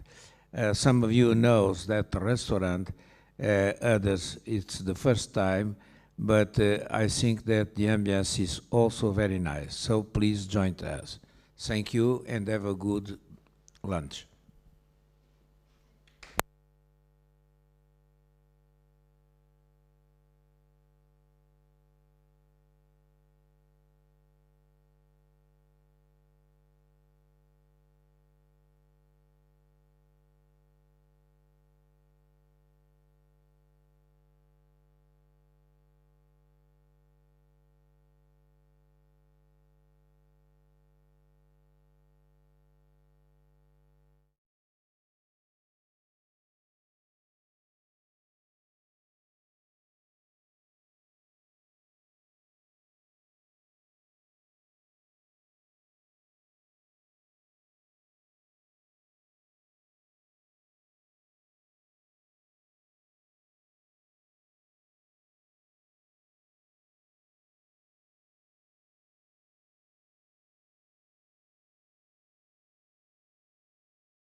like to have them on in the same time, but the YouTube is slower, so it was possible.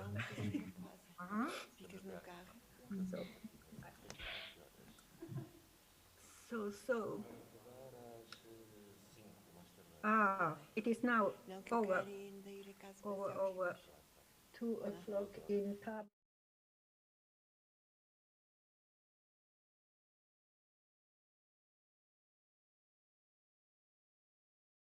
When you begin. Okay.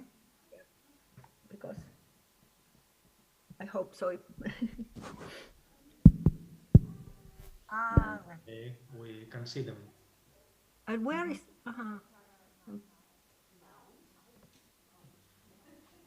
So I can show myself also.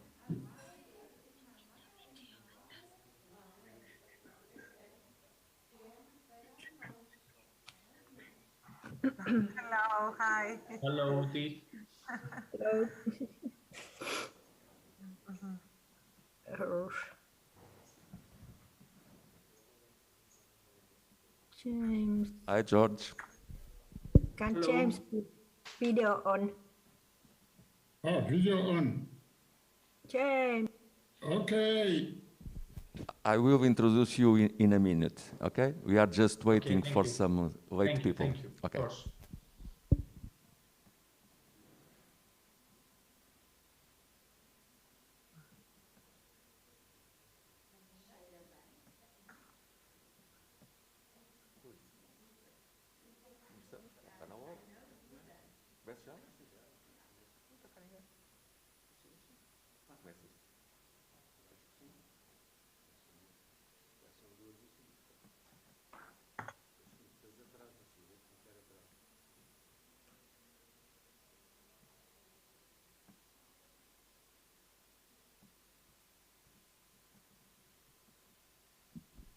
Okay, George, just 1 minute more. Are you with Marianti? Yes, Yes, with hi. Ms. Marianti Kaplanoglou. Okay. I will introduce you in a moment. Okay.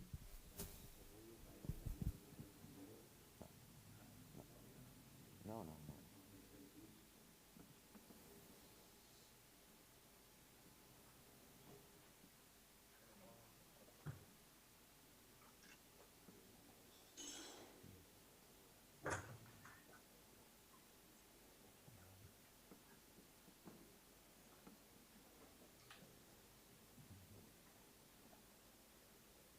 So we start.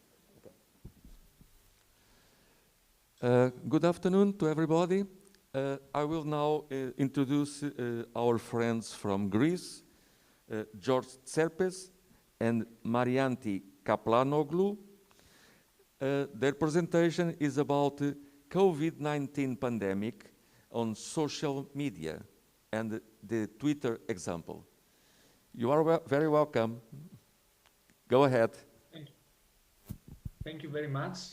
We are very happy to be here, but a little bit sorry that we cannot be with you in Tavira. We hope next year. So can I present a PowerPoint with share screen? Is that possible?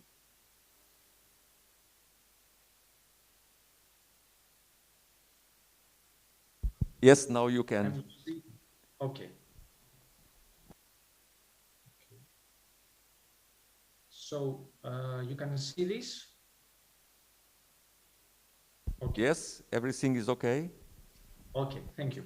So in this paper, we are going to present and try to analyze through the joint study of external and internal factors, a corpus of proverbs appearing on Twitter during the first days of January 2021 under the hashtag A Pandemic of Proverbs.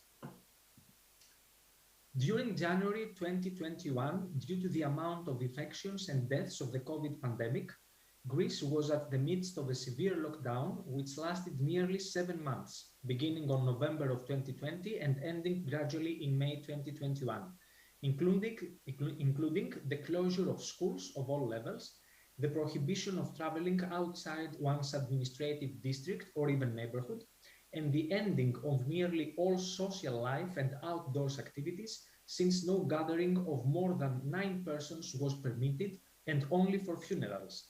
A case that led to the dramatic collapse of the pre-existing system of reciprocity relations upon which so many Greeks owed their social existence before the pandemic.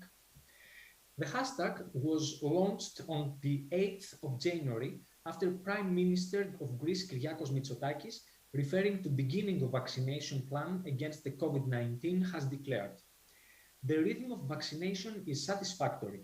As our wise Greek folk says, the one who is on a hurry stumbles. Haste makes waste. It is pointless to accelerate vaccination while the vaccines that have been licensed are only 2 so far." As it is known by Wolfgang Mieder's pioneering paremiological studies, the ongoing reappraisal of proverbs in current reality includes the use of proverbs by politicians as communicative strategies and expressions of a worldview. Greek politicians belonging to the entire political spectrum use proverbs too in their public speeches or writings, which nevertheless can generate a reaction, usually on social media. Providing a connection with a traditionalized and idealized past, the one where the folk is always unanimous and always wise, on a time of severe crisis and little danger, was something tempting, and the users of the Twitter seized the opportunity. The following days, the hashtag "A Pandemic of Proverbs" was the most popular on the Twitter, amounting to an avalanche of more than 3,000 tweets and more than 300 proverbs and anti-proverbs. So I will now give you some examples of these anti-proverbs. Ο διάβολος έχει πολλά ποδάρια. The devil has several vaccines. The original proverb is ο διάβολος έχει πολλά ποδάρια, meaning the devil has several legs. The original proverb is said when we want to express that something may go wrong despite all the precautions one may take. In this case, it is implied that the scientific community assures for the safety and efficiency of the vaccines. However, something may go wrong and some people may not respond well to them. A second example, εκεί που μας χρωστούσαν μας πήραν και το εμβόλιο. While they owed to us, they took also our vaccine. The original proverb, εκεί που μας χρωστούσαν μας πήραν και το βόδι. While they owed to us, they took also our ox. The original proverb is said for injustice and for persons who has benefited by someone and become ungrateful. The anti-proverb implies that the vaccines, at least at the beginning, were headed to certain people who had connections with the government. Another example, εκεί που μας χρωστούσαν μας δώσανε και το εμβόλιο. While they owed to us, they gave us also the vaccine, and the original proverb is the one as the previous. So the anti-proverb is similar to the previous one. However, it expresses something different. The anti-proverb implies that the vaccination process is somehow obligatory and against the will of many people. It is quite impressive that the alteration of just one word with the previous anti-proverb brings to the fore one of the key elements of proverbial discourse, contradiction. Ο εμβολιασμένος ταξίδια ονειρεύεται. The vaccinated person is dreaming of trips. The original proverb is the hungry person is dreaming of loaves. The original proverb is said for people who desire extremely something, but at the same time lacks it. The anti-proverb also implies that the vaccinated person won't have the degree of freedom that wishes because of the vaccination in terms of traveling, etc. Εμβολιάζεται καλύτερα όποιος εμβολιάζεται τελευταίος. Whoever is vaccinated last is vaccinated better. The original proverb is γελάει καλύτερα όποιος γελάει τελευταίος. Whoever laughs last laughs better. The original proverb is said for those who are satisfied with something before it is completed. No one can be sure for the outcome of an action until it is done. The proverb acts as a warning. The anti-proverb implies that the vaccines may be dangerous and have serious side effects. So it's best for someone to wait a large number of people to be vaccinated before he or she does so that the sample is bigger. Όποιος στο δάσος περπατεί, Μητσοτάκη και Μαρέβα συναντεί. Whoever walks in the woods meets with Mitsotakis and Mareva. The original proverb, όποιος τη νύχτα περπατεί, λάσπες και σκατάπατη. Whoever walks at night steps on mud and seed. The original proverb is used for those people who live their lives without a plan or for people who are involved in dangerous things. The anti-proverb is a political comment for Prime Minister Kyriakos Mitsotakis and his wife Mareva, who went cycling into the woods during the lockdown. The criticism was that those kind of activities were forbidden for other citizens because of the pandemic, but not for the Prime Minister.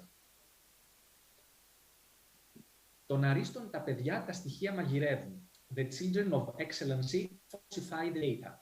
The original proverb, των φρονίμων τα παιδιά πριν πεινάσουν μαγειρεύουν. The children of the wise cook before they are hungry. The main message of the original proverb is providence.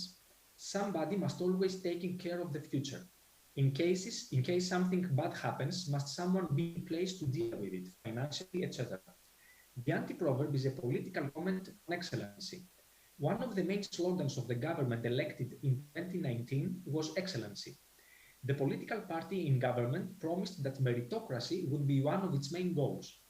This is something that a part of the Greek society satirizes, as people don't believe this promise.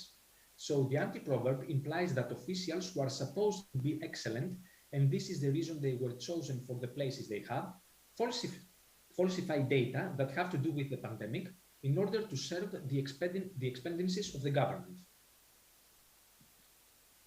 Δυο λαλούν και τρεις κολλάνε στο Dubai. Two are singing and three are infected in Dubai. The original proverb is δυο λαλούν και τρεις κολλούν, two are singing and three are dancing. The original proverb is used in conditions of complete confusion. The anti-proverb, except for the alteration of the verb dancing and the replacement from the verb infected, also expands. During Christmas and New Year's Day holidays, many famous and rich Greeks traveled to Dubai for a few days. In Dubai took place many private parties and the safety measures for the pandemic were quite loose.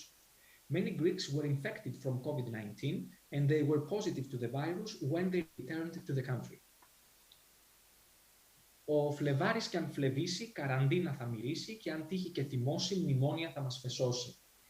In February, even there is bad weather, the quarantine will come and if it gets angry, it will soak us with memoranda.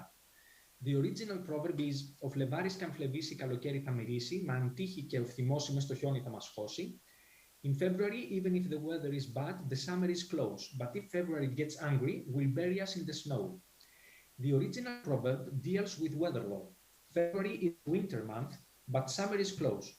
However, if the weather is worse than expected, severe cold will emerge. It is worth noting that this anti-proverb came as a response to a previous one. The proverb is similar to the next one, and the anti-proverb has a similar meaning to the following. Από Μάρτι καραντίνα και από Αύγουστο μνημόνια. Until March quarantine and from August memoranda. The original proverb. Από Μάρτι καλοκαίρι και από Αύγουστο χειμώνα. From March starts summer and from August winter time. The original proverb is used when there are omens for something that will happen, either a natural phenomenon or something unpleasant. The anti-proverb implies that in springtime the restrictions due to the pandemic will lose, but on the other hand, the economy because of the lockdown is destroyed. Greek people lived for a decade a severe economic crisis, and the anti-proverb implies that the country may again need financial help from the European Union with the form of a memorandum of understanding. And now I will ask Mrs. Kaplanoglou to continue. Thank you. Hello to everybody, very glad to be here. We proceed with a brief analysis of the corpus of these tweet proverbs.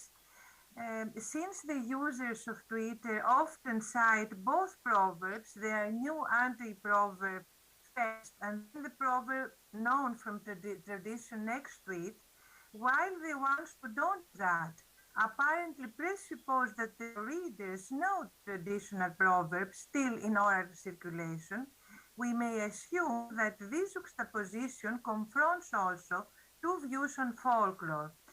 First, the traditional proverbs are perceived and appreciated by his speech to a piece of folklore.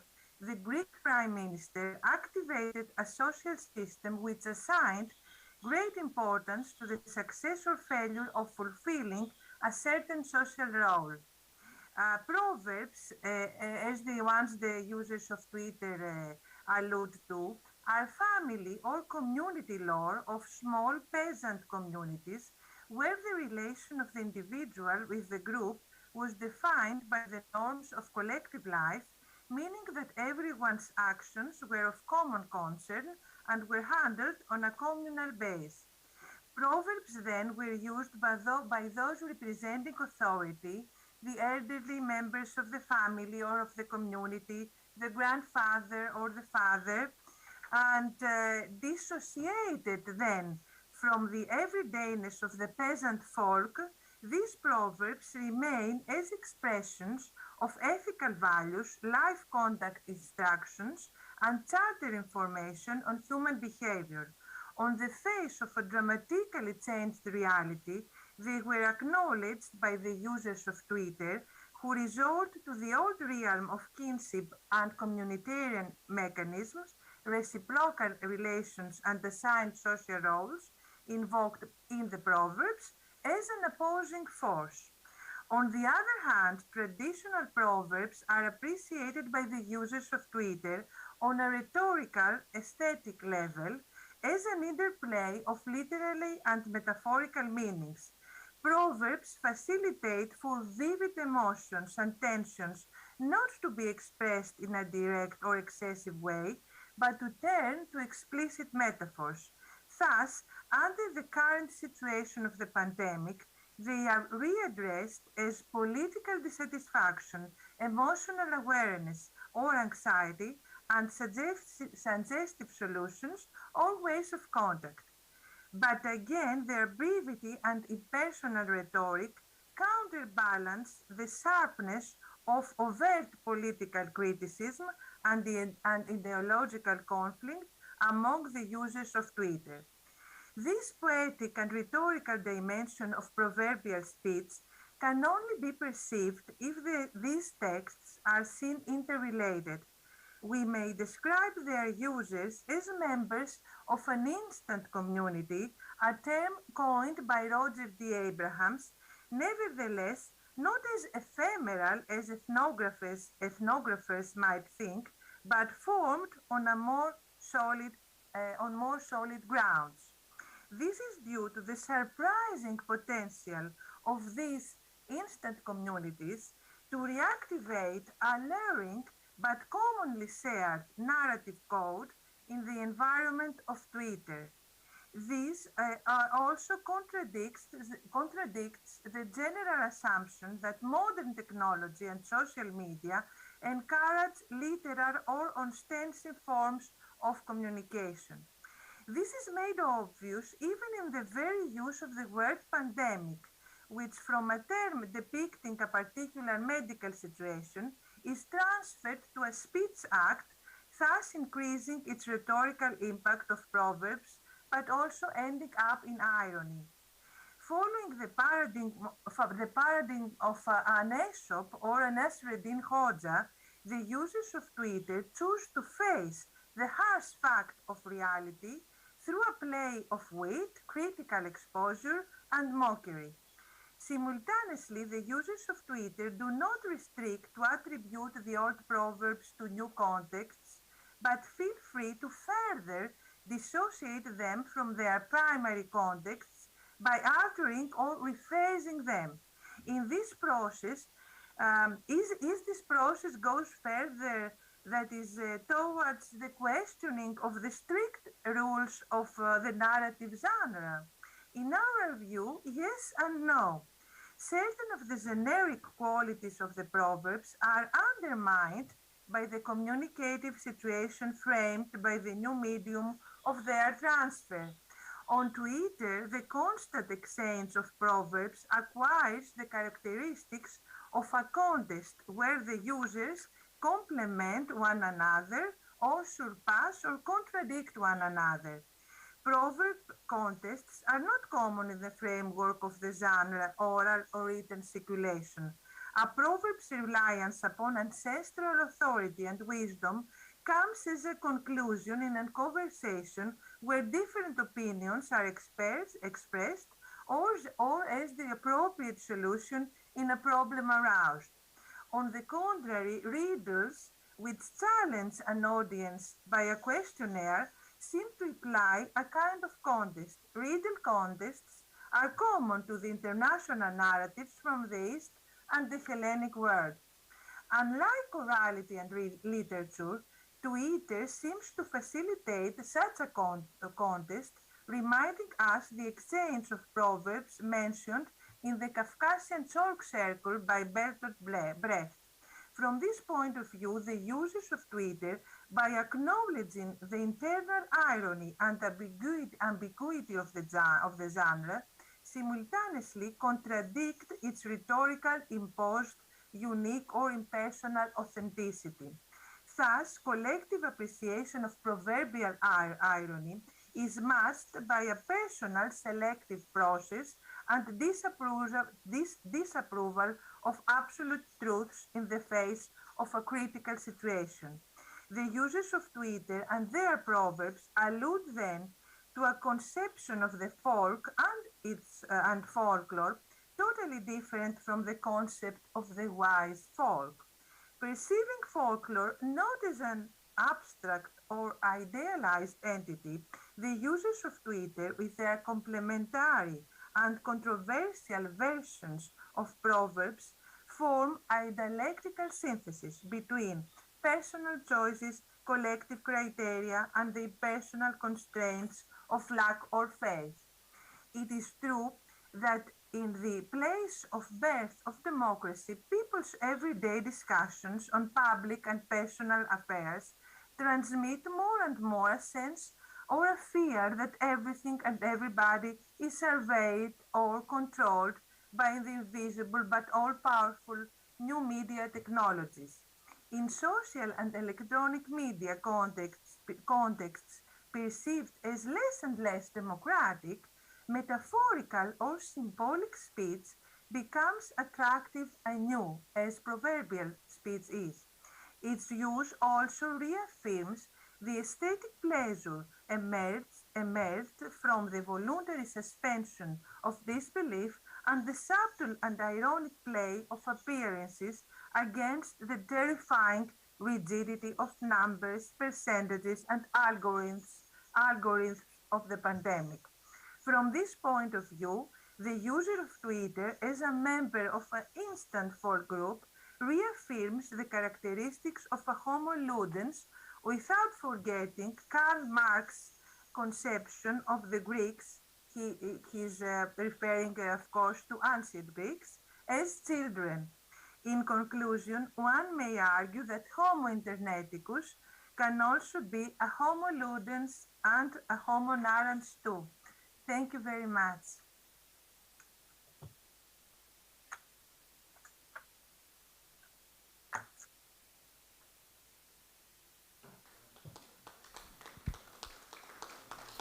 Thank you, George. Thank you, Marianti.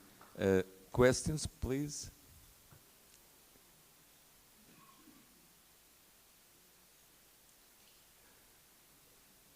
All questions are welcome.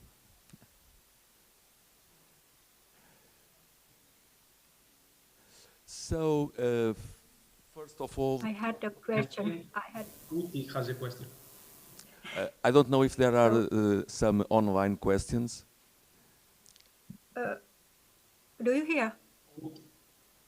Oti? Do you hear George and Mariatti? Oti, Yes, please, Uti. please Yes. Yes, of course.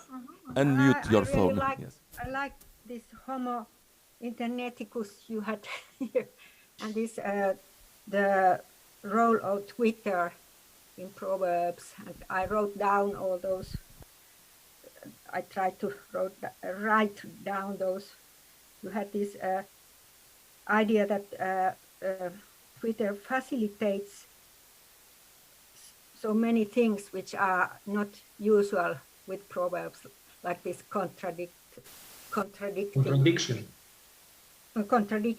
between Proverbs, and because normally it is really said that you never answer to another proverb when it is, but this thing that we have possibility to be be impersonal and like this makes it possible. So thank you.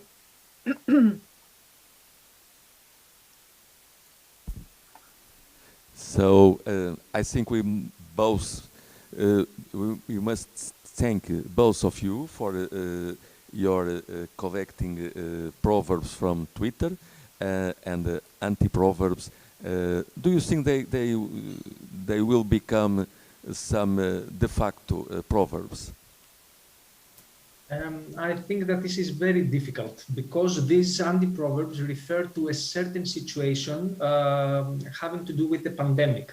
And also we must always take into account the medium. I mean, Twitter is is a social medium that is very quick and ephemeral. Imagine that these anti-proverbs were online and many people wrote them in about 3 days or something like that. And then we had a decrease. So I think that this is very difficult because, as you know, for an anti-proverb to become a proverb, I think that we must have two main characteristics, currency and traditionality. So I think that it is very difficult for them to become proverbs. The future will show, of course, but I think it's difficult.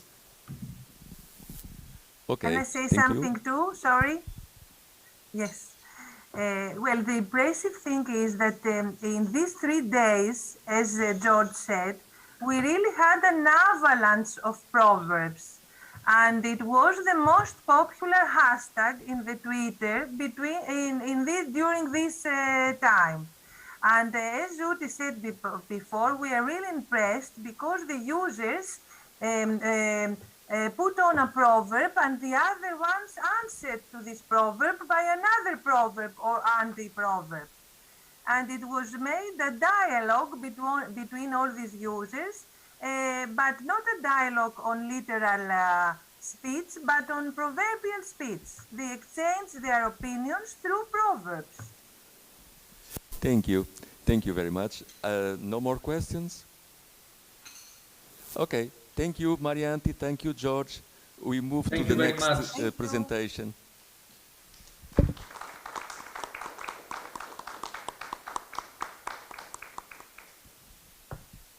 So the next presentation will be by Munzedzi James Mafela, which we are now seeing. And he will be talking about the parent-child relationship in some Chivenda proverbs. Thank you. You can go ahead. Thank you. I can't see the slide. You can share your presentation if you want. Okay.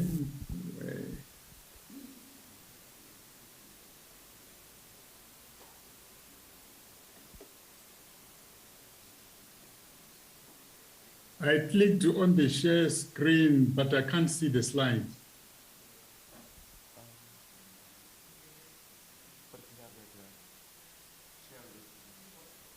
Yes, now you can. What I can see is my picture. You are already online, and you can share in Zoom. You can share your presentation.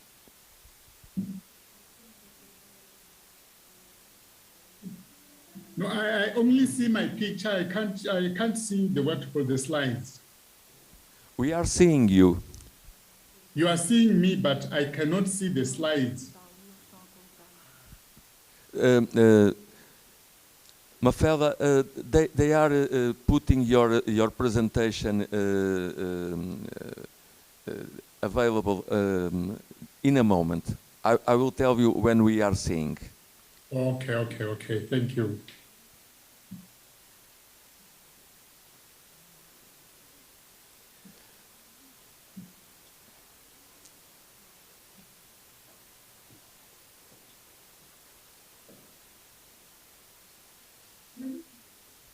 As you all know, Munzedzi James Mafela is from the Republic and is an expert in the Vavenda Proverbs and the Chivenda, which is the... What is the relationship between Vavenda and Chivenda? Chivenda is the language, Vavenda, those are the people. Okay, thank you. I apologize for my ignorance. Oh, no problem.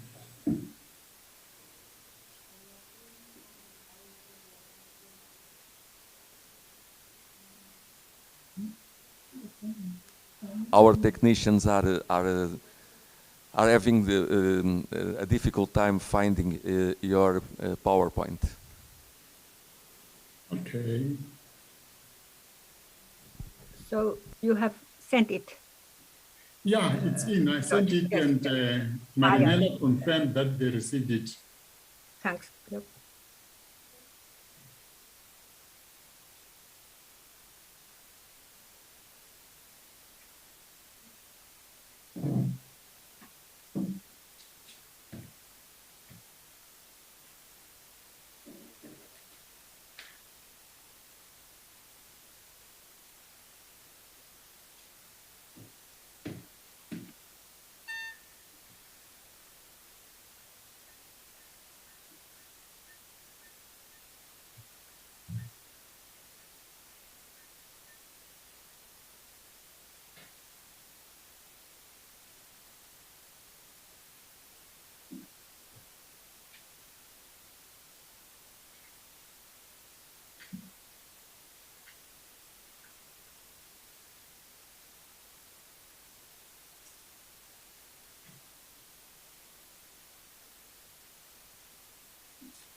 Okay, so we had a small technical problem here, but they are fixing it right now.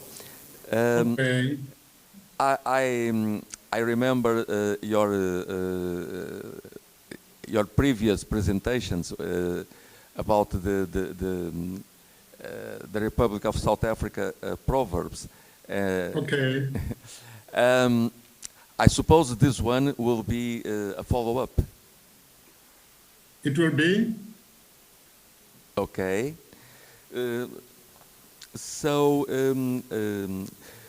I remember when I lived in Mozambique, and I remember that parent-child relationship was very, very interesting. For instance, when the one child became orphanated, it was the uncle that took him on care. Is it still like that? No, you are very right. Can I present without using those slides? Just to save time. Excuse me, I could not understand what you said. I mean, you are still searching for the slides, so maybe I can present without using them. Okay. Is that fine with you? Maybe you begin with this without. Okay. Thank you. Good afternoon, ladies and gentlemen. I think the title of my presentation has already been presented to you. That is a reflection of parent-child interdependency in some Chivenda proverbs. Then proverbs express the worldview of users, including their attitudes, experiences, and traditional cultural values. They speak to all members of a language group, that is, the young and adult, female and male. From time immemorial, Chivenda proverbs have been encouraging a close relationship between a child and parents, a relationship based on the Vavenda traditional cultural values. The young rising generation among the Vavenda can learn much about parent-child relationship in Proverbs. Children are integral to the life of a, that is to the life of a family. Without children, an African family does not constitute a whole. An African family is made up of parents and children. However, it is not only the person who has begotten an offspring who is considered a parent among the Africans. Adult members of the village also occupy the role of mother or father. Therefore, parenting covers both the biological parents and other adult members of the extended family, who can be referred to as social parents. Members of the extended family and the village, that is, members of the extended family and the village do take responsibility in taking care of the children, training them and influencing them to develop the values of the parents and the society. Hence, African children regard all elderly members of the extended family and the village as their parents. The African practice of parenting differs from that of the Western societies.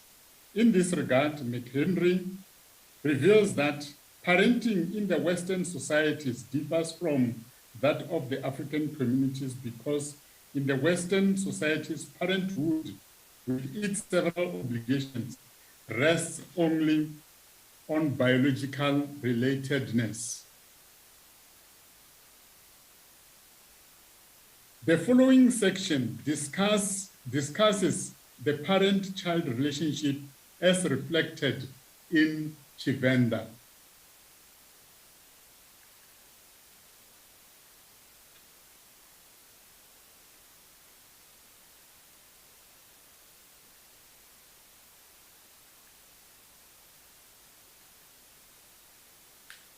Then Vavenda had and still have a high regard for their children and want to see them living a successful life.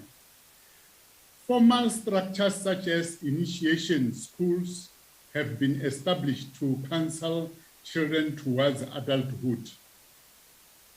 In addition to counseling at the initiation schools, children would now and then be counseled by all adults in the family and village about the code of conduct in life.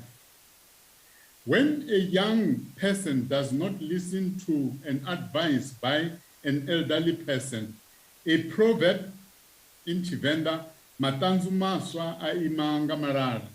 That is the meaning, the loose translation is, young people are counseled by the old ones, will be quoted to reprimand her or him about the accepted rules and standard of behavior. Vavenda had and still have a high regard for their children.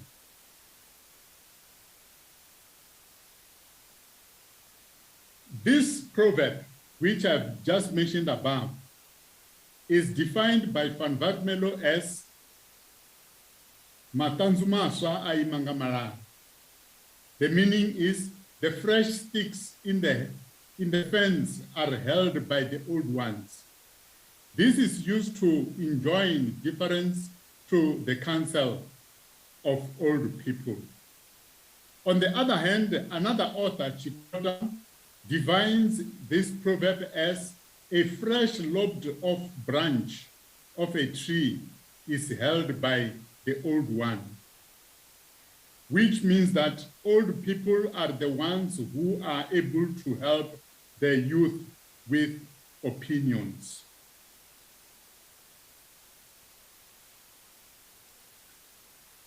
Van Warmelo presents the proverb in the plural form. That is, he talks about sticks, whereas Chikota presents it in the singular form. He talks about the branch, not branches. Then the fresh sticks and old sticks in Van Warmelo's definition refer to the children and parents, that is the elderly people, respectively. Chikota's definition of the proverb, maybe I can come back to the what we call, to the slides.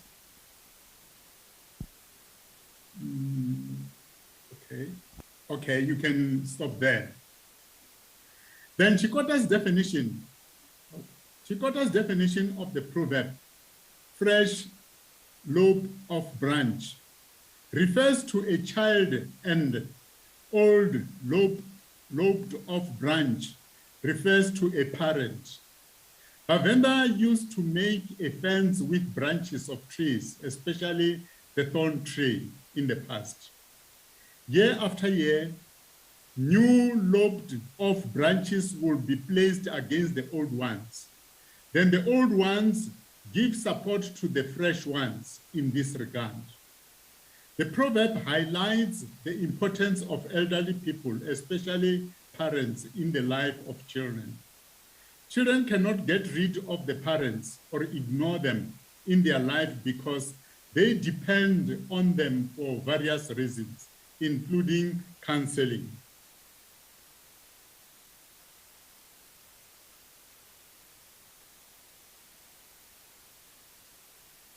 Then in addition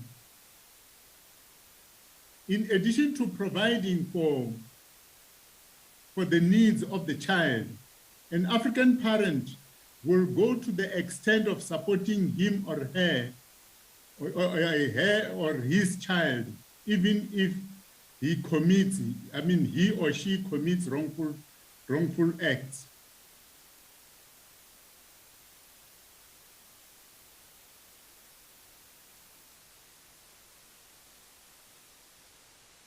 Whereas in other societies, children will be made to pay for the wrongs committed, Africans will accept that their children have wronged, but will be prepared to pay for the wrongs on their behalf. Bhavenda parents defend their children even if they are aware that they have acted wrongly. In support of their children, Bhavenda will quote a proverb that states, "Mwana asuka matope kusukela babebi bawe," which means parents are responsible for any damage their child may do.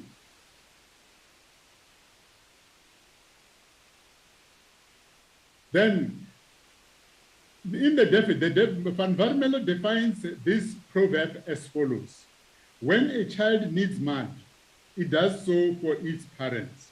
That is, they are responsible for any damage their child may do. Bhavenda associate matope, that is mud, with trouble. Suka matope, which is needing mud, means committing a wrong act. Normally, needing mud for Bhavenda children is part of playing games. However, mud can also be dangerous because one can stuck into it and finds it difficult to free himself or herself. Like a person who cannot free himself or herself from the mud, children may find it difficult to pay for the damages they may have done. Bhavenda believe that it is the responsibility of the parents to pay for the damages done by their children. However, a child may receive a punishment in the form of a hiding.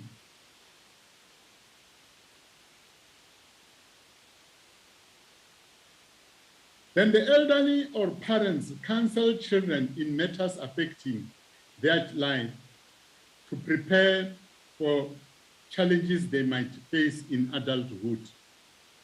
When parents become old, they seek advice from their children. When they are given such advice by the children, they quote a proverb, "Ho tema iraya ho chen."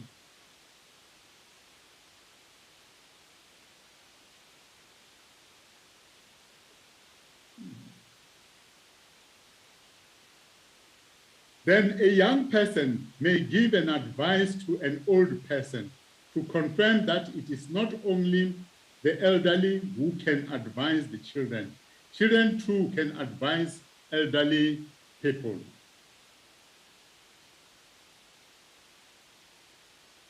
Van Warmelo defines the proverb as follows.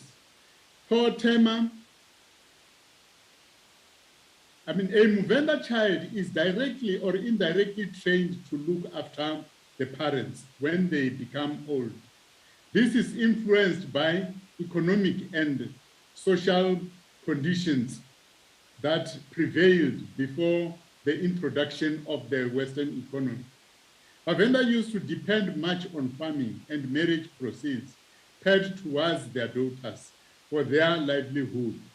When Bavenda parents became old, they ceased to be economically active. The children, especially male children, came in to replace them in practicing farming. Girl children got married, and the parents received dowry in the form of livestock, which was used to sustain them. Bearing many children in a Muvenda family was seen as a good economic security for the future.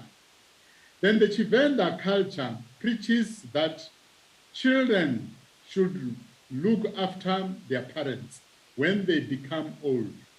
Now and then, Bavenda would quote the proverb, "Maudu akobe libana vayo." That is, a parent is taken care of by her or his children, to show the importance of children to their parents.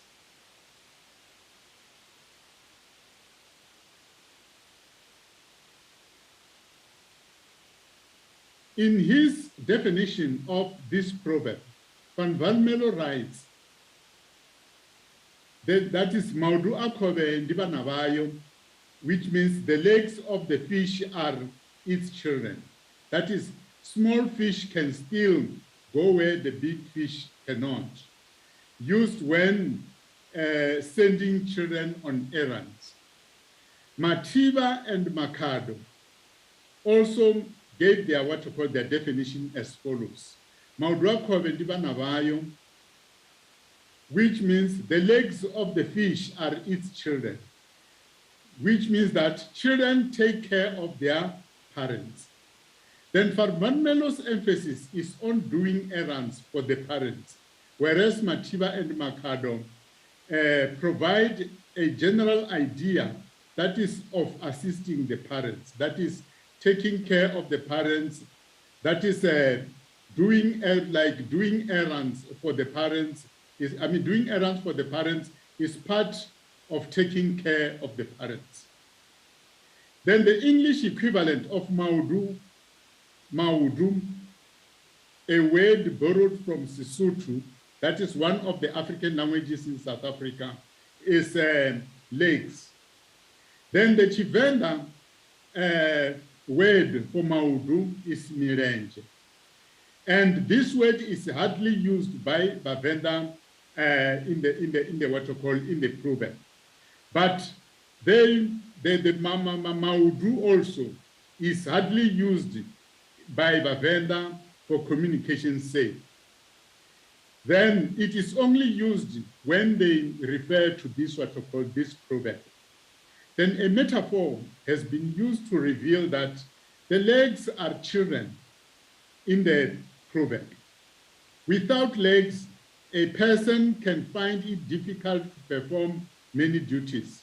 This shows that without a child, an elderly person can find it difficult to make a, what we call, that is a living. Parents need their children when they are old and inactive. Children can take care of them by, for example, doing errands for them, performing duties on their behalf, looking after the family, looking after the economic and health needs, their economic and health needs, etc. Children and parents need each other in life.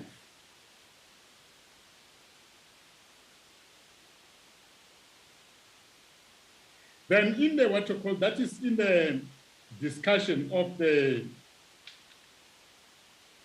examples which have been discussed above.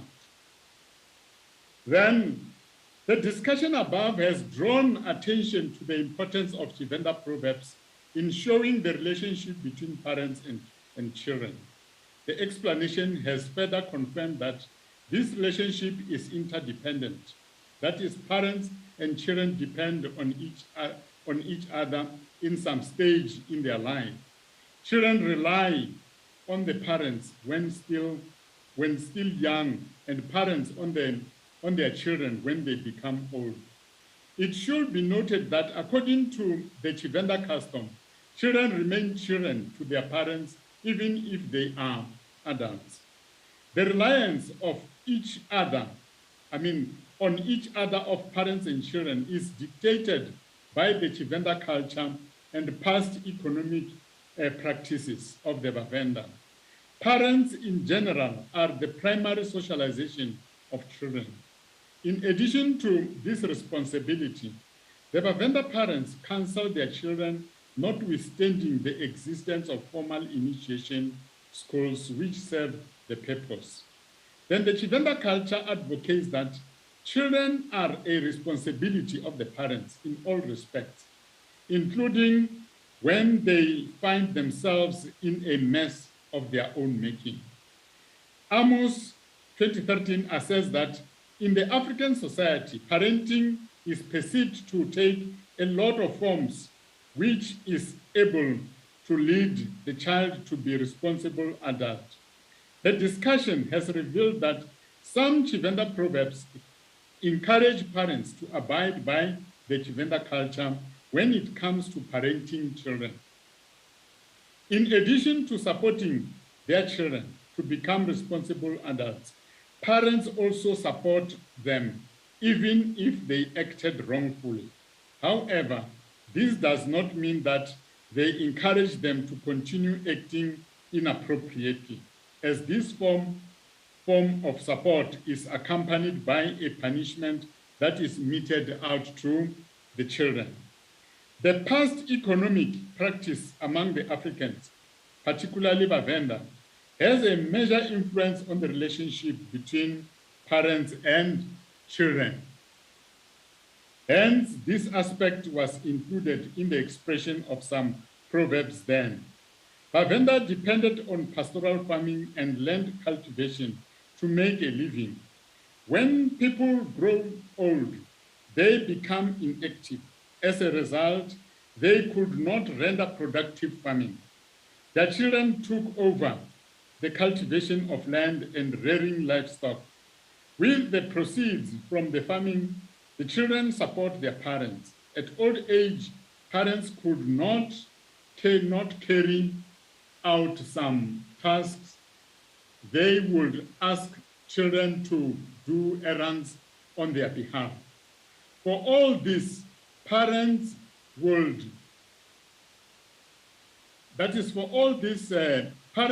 be very much proud of their children and will now and then say, Maudu akobe divanabayu. A parent is looked after by his children. Female children Female children looked after their parents indirectly by bringing in marriage proceeds, mostly in the form of cattle. Bearing many girls in a family was seen as a symbol of wealth because of the dowry that would be paid towards them. Children in this regard were considered as parents' security at old age. However, at present, a few Bavenda parents rely on farming to make a living. With the introduction of Western civilization, educated parents work for salaries and wages in offices, at banks, and some as teachers, nurses, and police, etc. The money economy has taken over farming economy.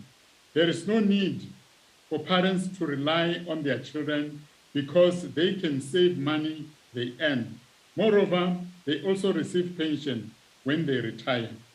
Nevertheless, the reliance of parents on their children when they become old does not stop because they still expect their children to take care of them when they retire.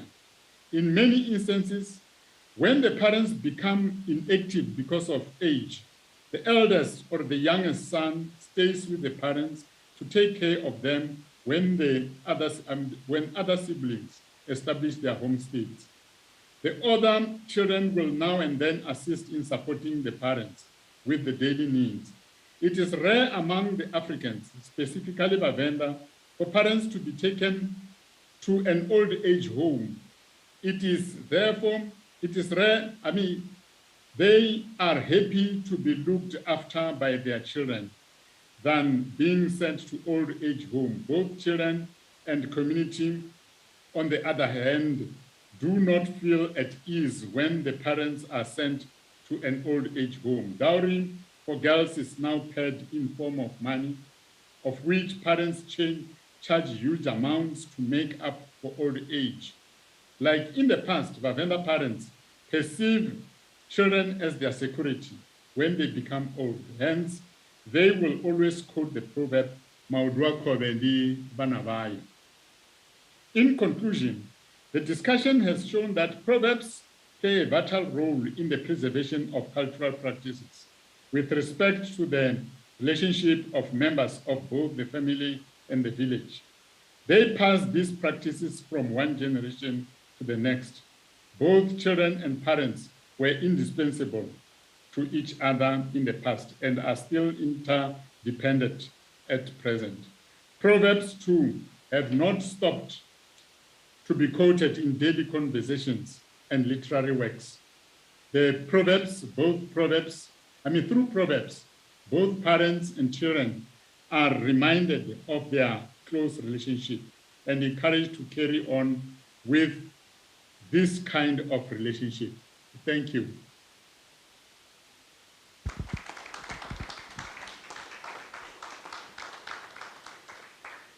Thank you, Munzedzi, for your very interesting insights into these matters. I don't know if there are any questions.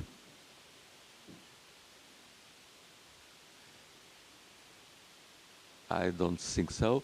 So thank you again, and we pass to the next speaker, which will be Maria João Coutinho from the Faculty of Humanities of Lisbon, and she will talk to us about grief and resilience, sobre dor e resiliência. Thank you.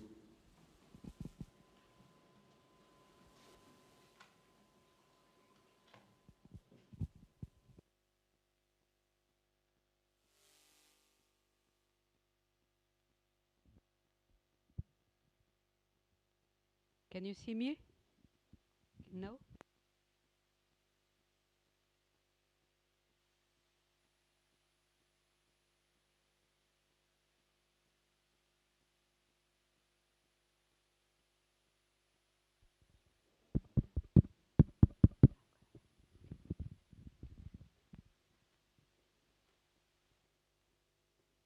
So, good afternoon to everybody, to our friends from here and from outside, online.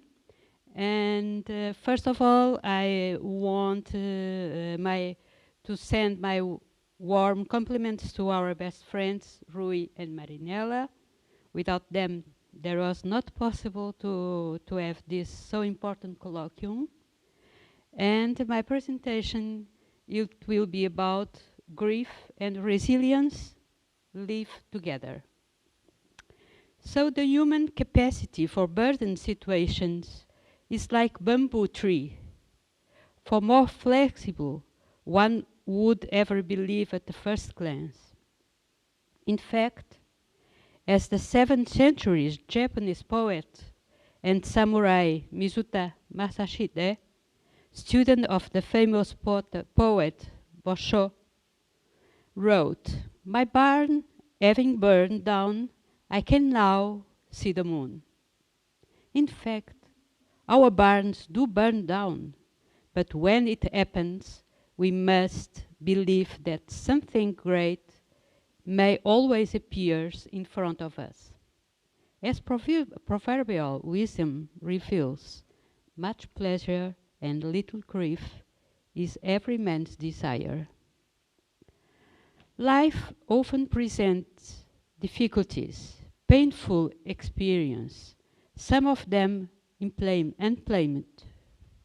We know over and over again about war atrocities, acts of terrorism, human and animal rights abused, slavery, trafficking newborns, enormous fires, earthquakes through the world, pandemic health situations, and so on. Grief is a natural response to any significant loss or change in life circumstances, and it can leave one overwhelmed feeling. But, as it says the oral wisdom, patience is a remedy for every grief. And when there is life, there is hope. After denial, anger, depression, it may be always exists acceptance in this positivity, annulling the fact that from around the world, experience grief is an empowering one in order to offer a glimmer of hope and comfort. As it says an old Sufi aphorism, when the heart weeps for what it was lost, the soul laughs for what it was found. And a broken leg never heals perfectly. That still hurts when the weather gets cold, but if you learn to dance, but you can learn to dance with the limp. Grief is like the ocean. It comes on waves. Sometimes the water is calm, sometimes overwhelming, and so the adequate Proverbs. The best we can do is learn how to swim, or the darker the night, the brighter the stars. Actually, one of the biggest world's issues is the pandemic where healthy situation we are still living. Indeed, since its beginning, it already caused and countless number of social, healthy, political issues.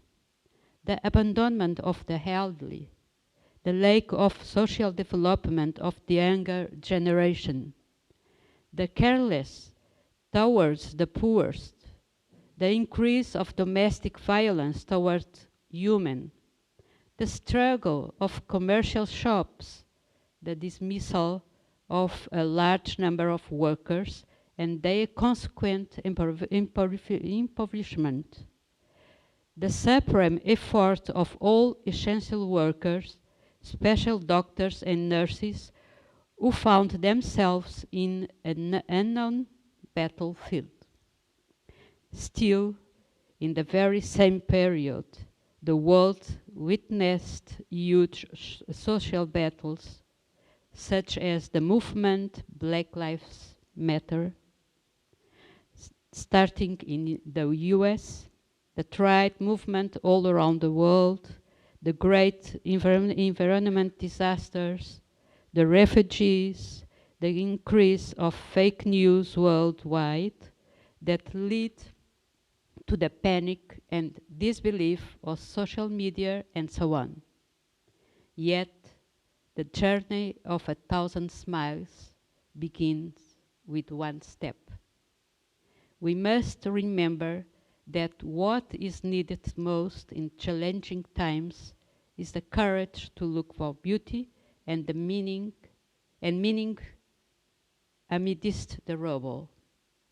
Because even in the midst of what we perceive as disasters, there are opportunities on the other side of every challenge we face. We must look up and see the beauty and magic of our lives. As the proverb wisdom affirms, collect moments, not things.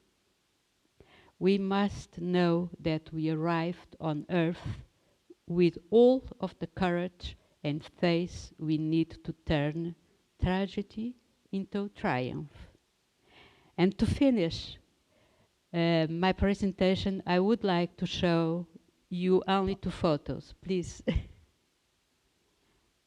I ask for our colleagues from Iberia. It's only 2 photos. And this one photo is from the World Press photo in my village. It's you can see it's Mats Nielsen from Denmark, and it's a lady from Brazil, an old lady from Brazil with plastic, and a nurse also with plastic, but they are embracing each other. And I choose the respective phrase. Resilience and hardiness is the ability to adapt to the new circumstances when life presents the unpredictable. And the other is a very young, two years old boy. He's smiling. He's very timid, but he's smiling. And the proverb I choose is, one joy shatters under griefs. Thank you very much.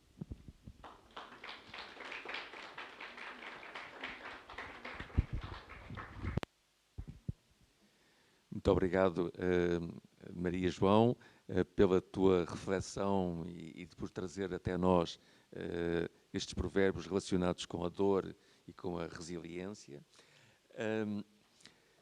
Eu não sei se haverá algumas questões. You can put questions either in Portuguese or in English.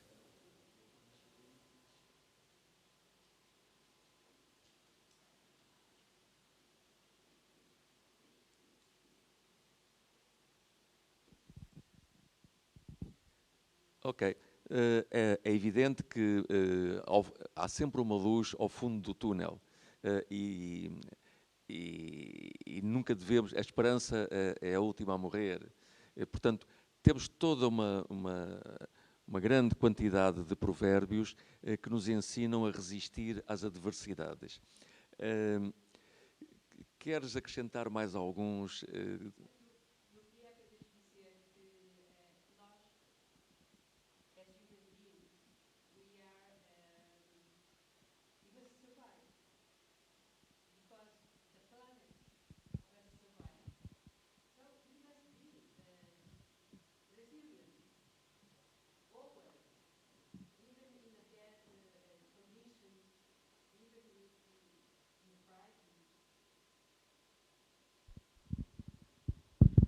Even in disasters, ecological disasters. So, but what I can say It's we must before after this can happen, we must think that it cannot happen, because we have the power. We have the power to not happen. We have the power against the violence. We have the power to accept all people from the other countries. We have the power to be as good as we can to the poor people. It depends on one of us. So I think the Proverbs are very adequate because we are human, and because we are good. When we how to say, when we birth, nascer.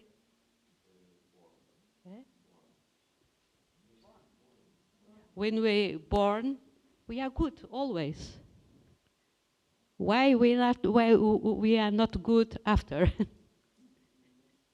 We must be good. We must be. It's obliged. Thank you.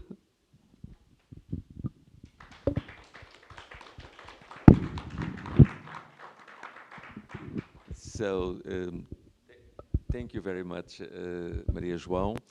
I think we will now go for a break, and after the break, we will have a book presentation, a monumental work made by Lourdes Patricio. So, we meet in 10 minutes. Okay? Thank you.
das of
Boa tarde a todos e a todas.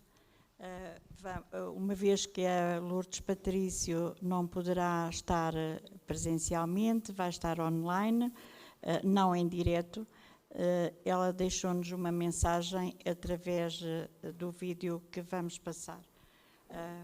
Good morning, good afternoon or good night for all outside.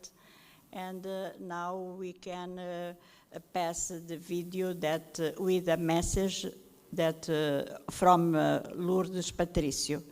We can beginning.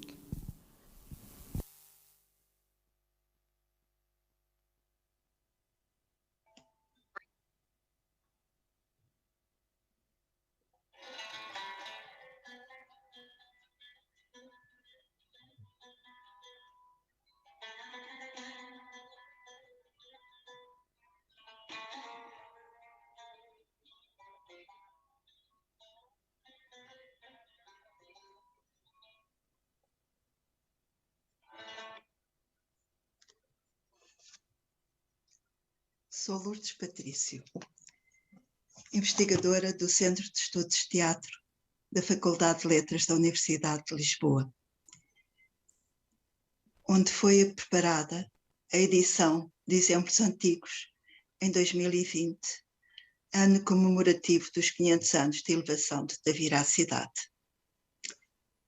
A recolha que se apresenta incide na pesquisa e na identificação da temática paramiológica nos textos de teatro dos autores portugueses do século XVI, coligidos e transcritos, a partir de manuscritos e de primeiras edições do teatro quinhentista, no âmbito dos projetos de edição efetuados pelo CET, Centro de Estudos de Teatro da Faculdade de Lisboa. Este centro foi criado por Osório Mateus em 1994, a quem dedico este trabalho. O Centro de Estudos de Teatro tem por missão incrementar uma prática regular de investigação na área dos estudos de teatro. Em Um Teatro Exemplar, José Camões refere, passo a citar: há 20 anos publiquei em CD-ROM uma edição do Teatro de Gil Vicente, a figura mais importante do teatro ibérico do início do século XVI, que escreveu e encenou as suas peças entre 1502 e 1536, usando quer o verso português, quer o castelhano, e muitas vezes as duas línguas do mesmo auto.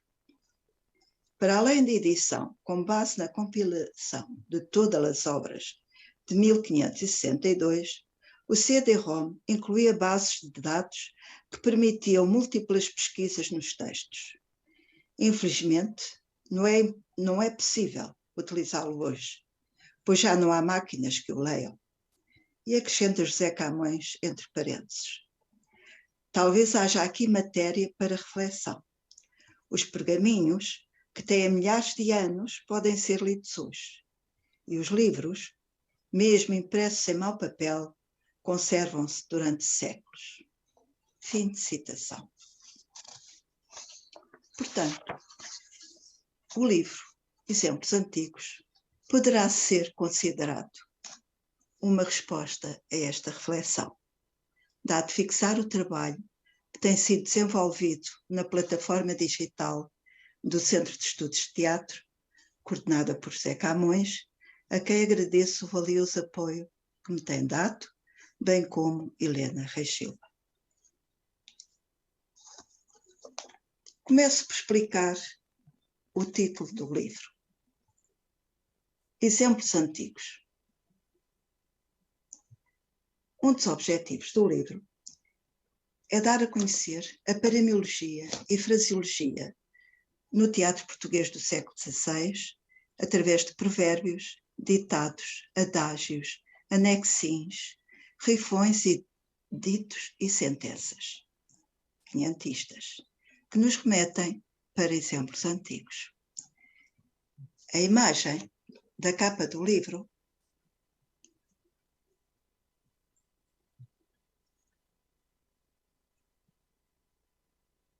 representa o alto da barca do inferno, escrito por Gil Vicente. Como outros autores seus contemporâneos, Gil Vicente antecede Provérbios com a locução, diz o exemplo antigo. Acontece na tragicomédia do Inverno e Verão, no pranto Maria Parda e na farsa Inês Pereira.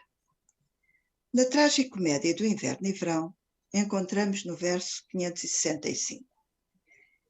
Porque diz o exemplo antigo, quando te dão o porquinho, vai logo com o baracinho. Ora eu cá assim o digo. É a velha a falar. No pranto de Maria Parda, no verso 214, aparece exemplo antigo, quando o taberneiro, Martim Alho, responde ao pedido dela para lhe vender vinho fiado. Vós quereis, dona, folgar, e mandais-me a mim fiar? Pois diz outro exemplo antigo, quem quiser comer comigo, traga em que se assentar. No verso 170 da farsa Inês Pereira, alqueviteira Leonor Vaz, a querer convencer a jovem a casar com o camponês que lhe encomendou o serviço, diz: eu venho, com grande amor que vos tenho, porque diz o exemplo antigo, que amiga e bom amigo, mais aquenta que bom lenho. A farsa de Inês Pereira tem aspectos curiosos. Além da crítica social, característica dos textos vicentinos, é iniciada com uma didascália que explica como apareceu o provérbio. Dado que é difícil saber as fontes do que é mais transmitido pela oralidade, deve ser considerado um aspecto interessante. Diz a didascália. O seu argumento é que, porquanto duvidavam certos homens de bom saber se o autor fazia de si mesmo estas obras, ou se as furtava de outros autores, lhe deram este tema sobre que fizesse um exemplo comum que dizem: mas quero asno que me leve, que cavalo que me derrue. E sobre este motivo se fez esta farsa. O provérbio, mais quero asno que me leve, que cavalo que me derrube, volta a ser usado por Gil Vicente, com variantes, e Jorge Ferreira de Vasconcelos também o refere nas suas 3 comédias. Estes 2 autores usam grande percentagem de provérbios. Gil Vicente, pela sua extensa obra, 50 autos. Soma mais de 2 centenas de expressões proverbiais. E Jorge Ferreira de Vasconcelos usa mais de 1500 em 3 obras, nas comédias Algrafia, Eufrosina e Eulicipo.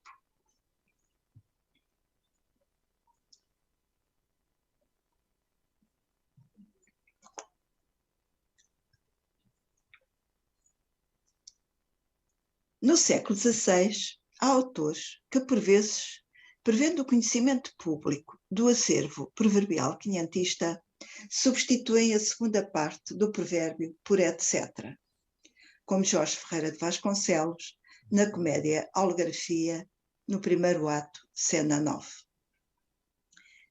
Filomela comenta sobre um pretendente da amiga. Não se lhe pode negar que escreve muito discreto. A Algrafia, que esperava ao contrário, que ele fosse mais galante, responde: quisera-lhe mais condição, mana. Antes asno que me leve, etc. E o provérbio é: antes asno que me leve, quero, que cavalo que me derrube. Jorge Ferreira de Vasconcelos volta a utilizar o provérbio na comédia Eufrosina, por 2 vezes, e na comédia Eulicipo. António Prestes é outro caso singular. Ao introduzir a fragmentação de expressões proverbiais, usando a característica binária dos provérbios. Com efeito, ele anuncia a primeira parte do provérbio num verso e só muitos versos depois introduz a segunda parte. Esta novidade demonstra que o autor prevê que o público conhece de que provérbio se fala. Estes exemplos fazem parte das 2.103 expressões paramiológicas presentes no livro, numeradas com a indicação do autor, da obra, dos versos, dos autos e das cenas onde ocorrem e com segmentos de texto elucidativos.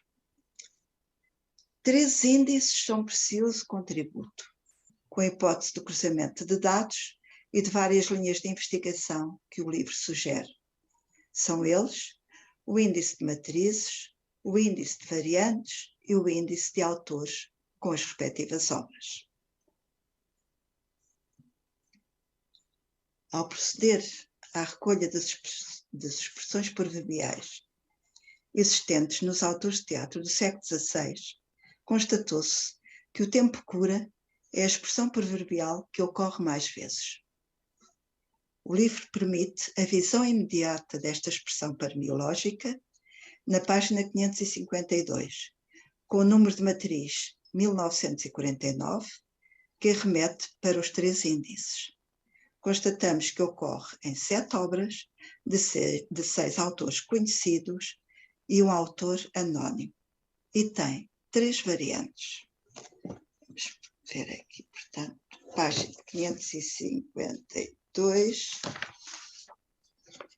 725 páginas que o livro tem.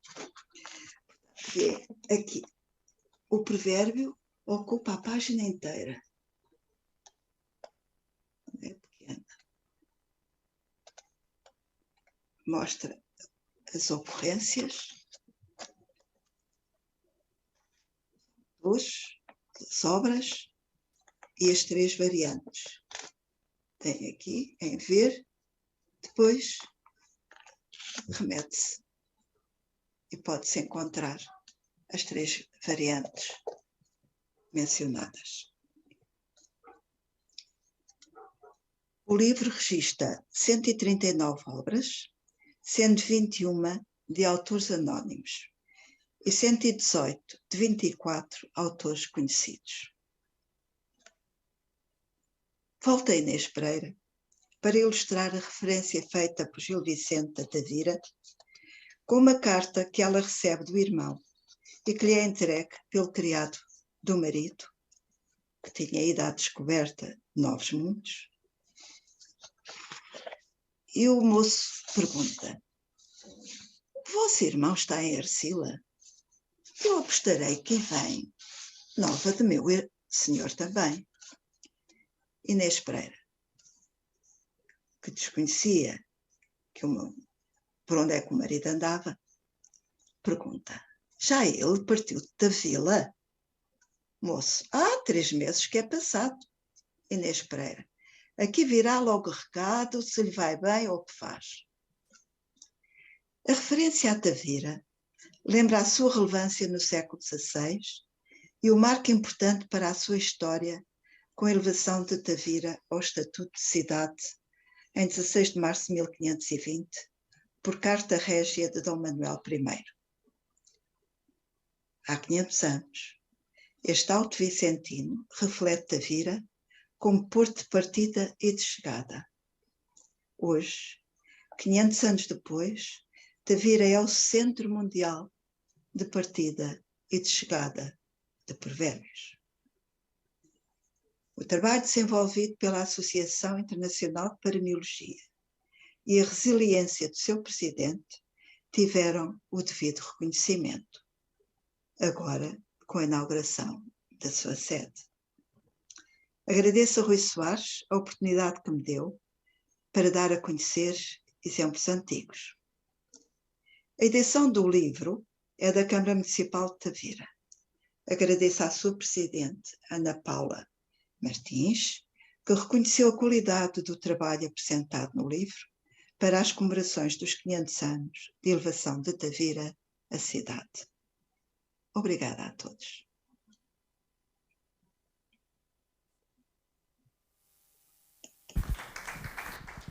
Muito obrigada, Lourdes Patrício.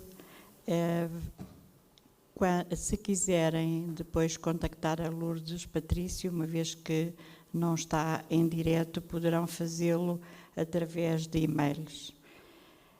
This book has the support of the municipality of Tavira in the year 2020 that Tavira received the Fural and commemorated 500 years. This book was a reference by our great specialist Professor Distinguished Wolfgang Mieder, told that is the best reference on the paremiological Portuguese subject in the 16th century. Thank you very much. We are congratulate Lourdes Patrício for this art work. Thank you, and is really we have very proud with this book. Thank you. Obrigado, Lourdes Patrício, por este grande trabalho e árduo trabalho, que não foi de facto fácil, esta recolha no século XVI, e termos a coincidência de o livro estar pronto no ano em que Tavira comemorava os 500 anos de ser cidade. E, portanto, agradecemos também à municipalidade, na pessoa da senhora Presidente, doutora Ana Paula Martins, todo este envolvimento que só nos congratula e só nos orgulha, de facto, que já temos um livro de referência em todo o mundo.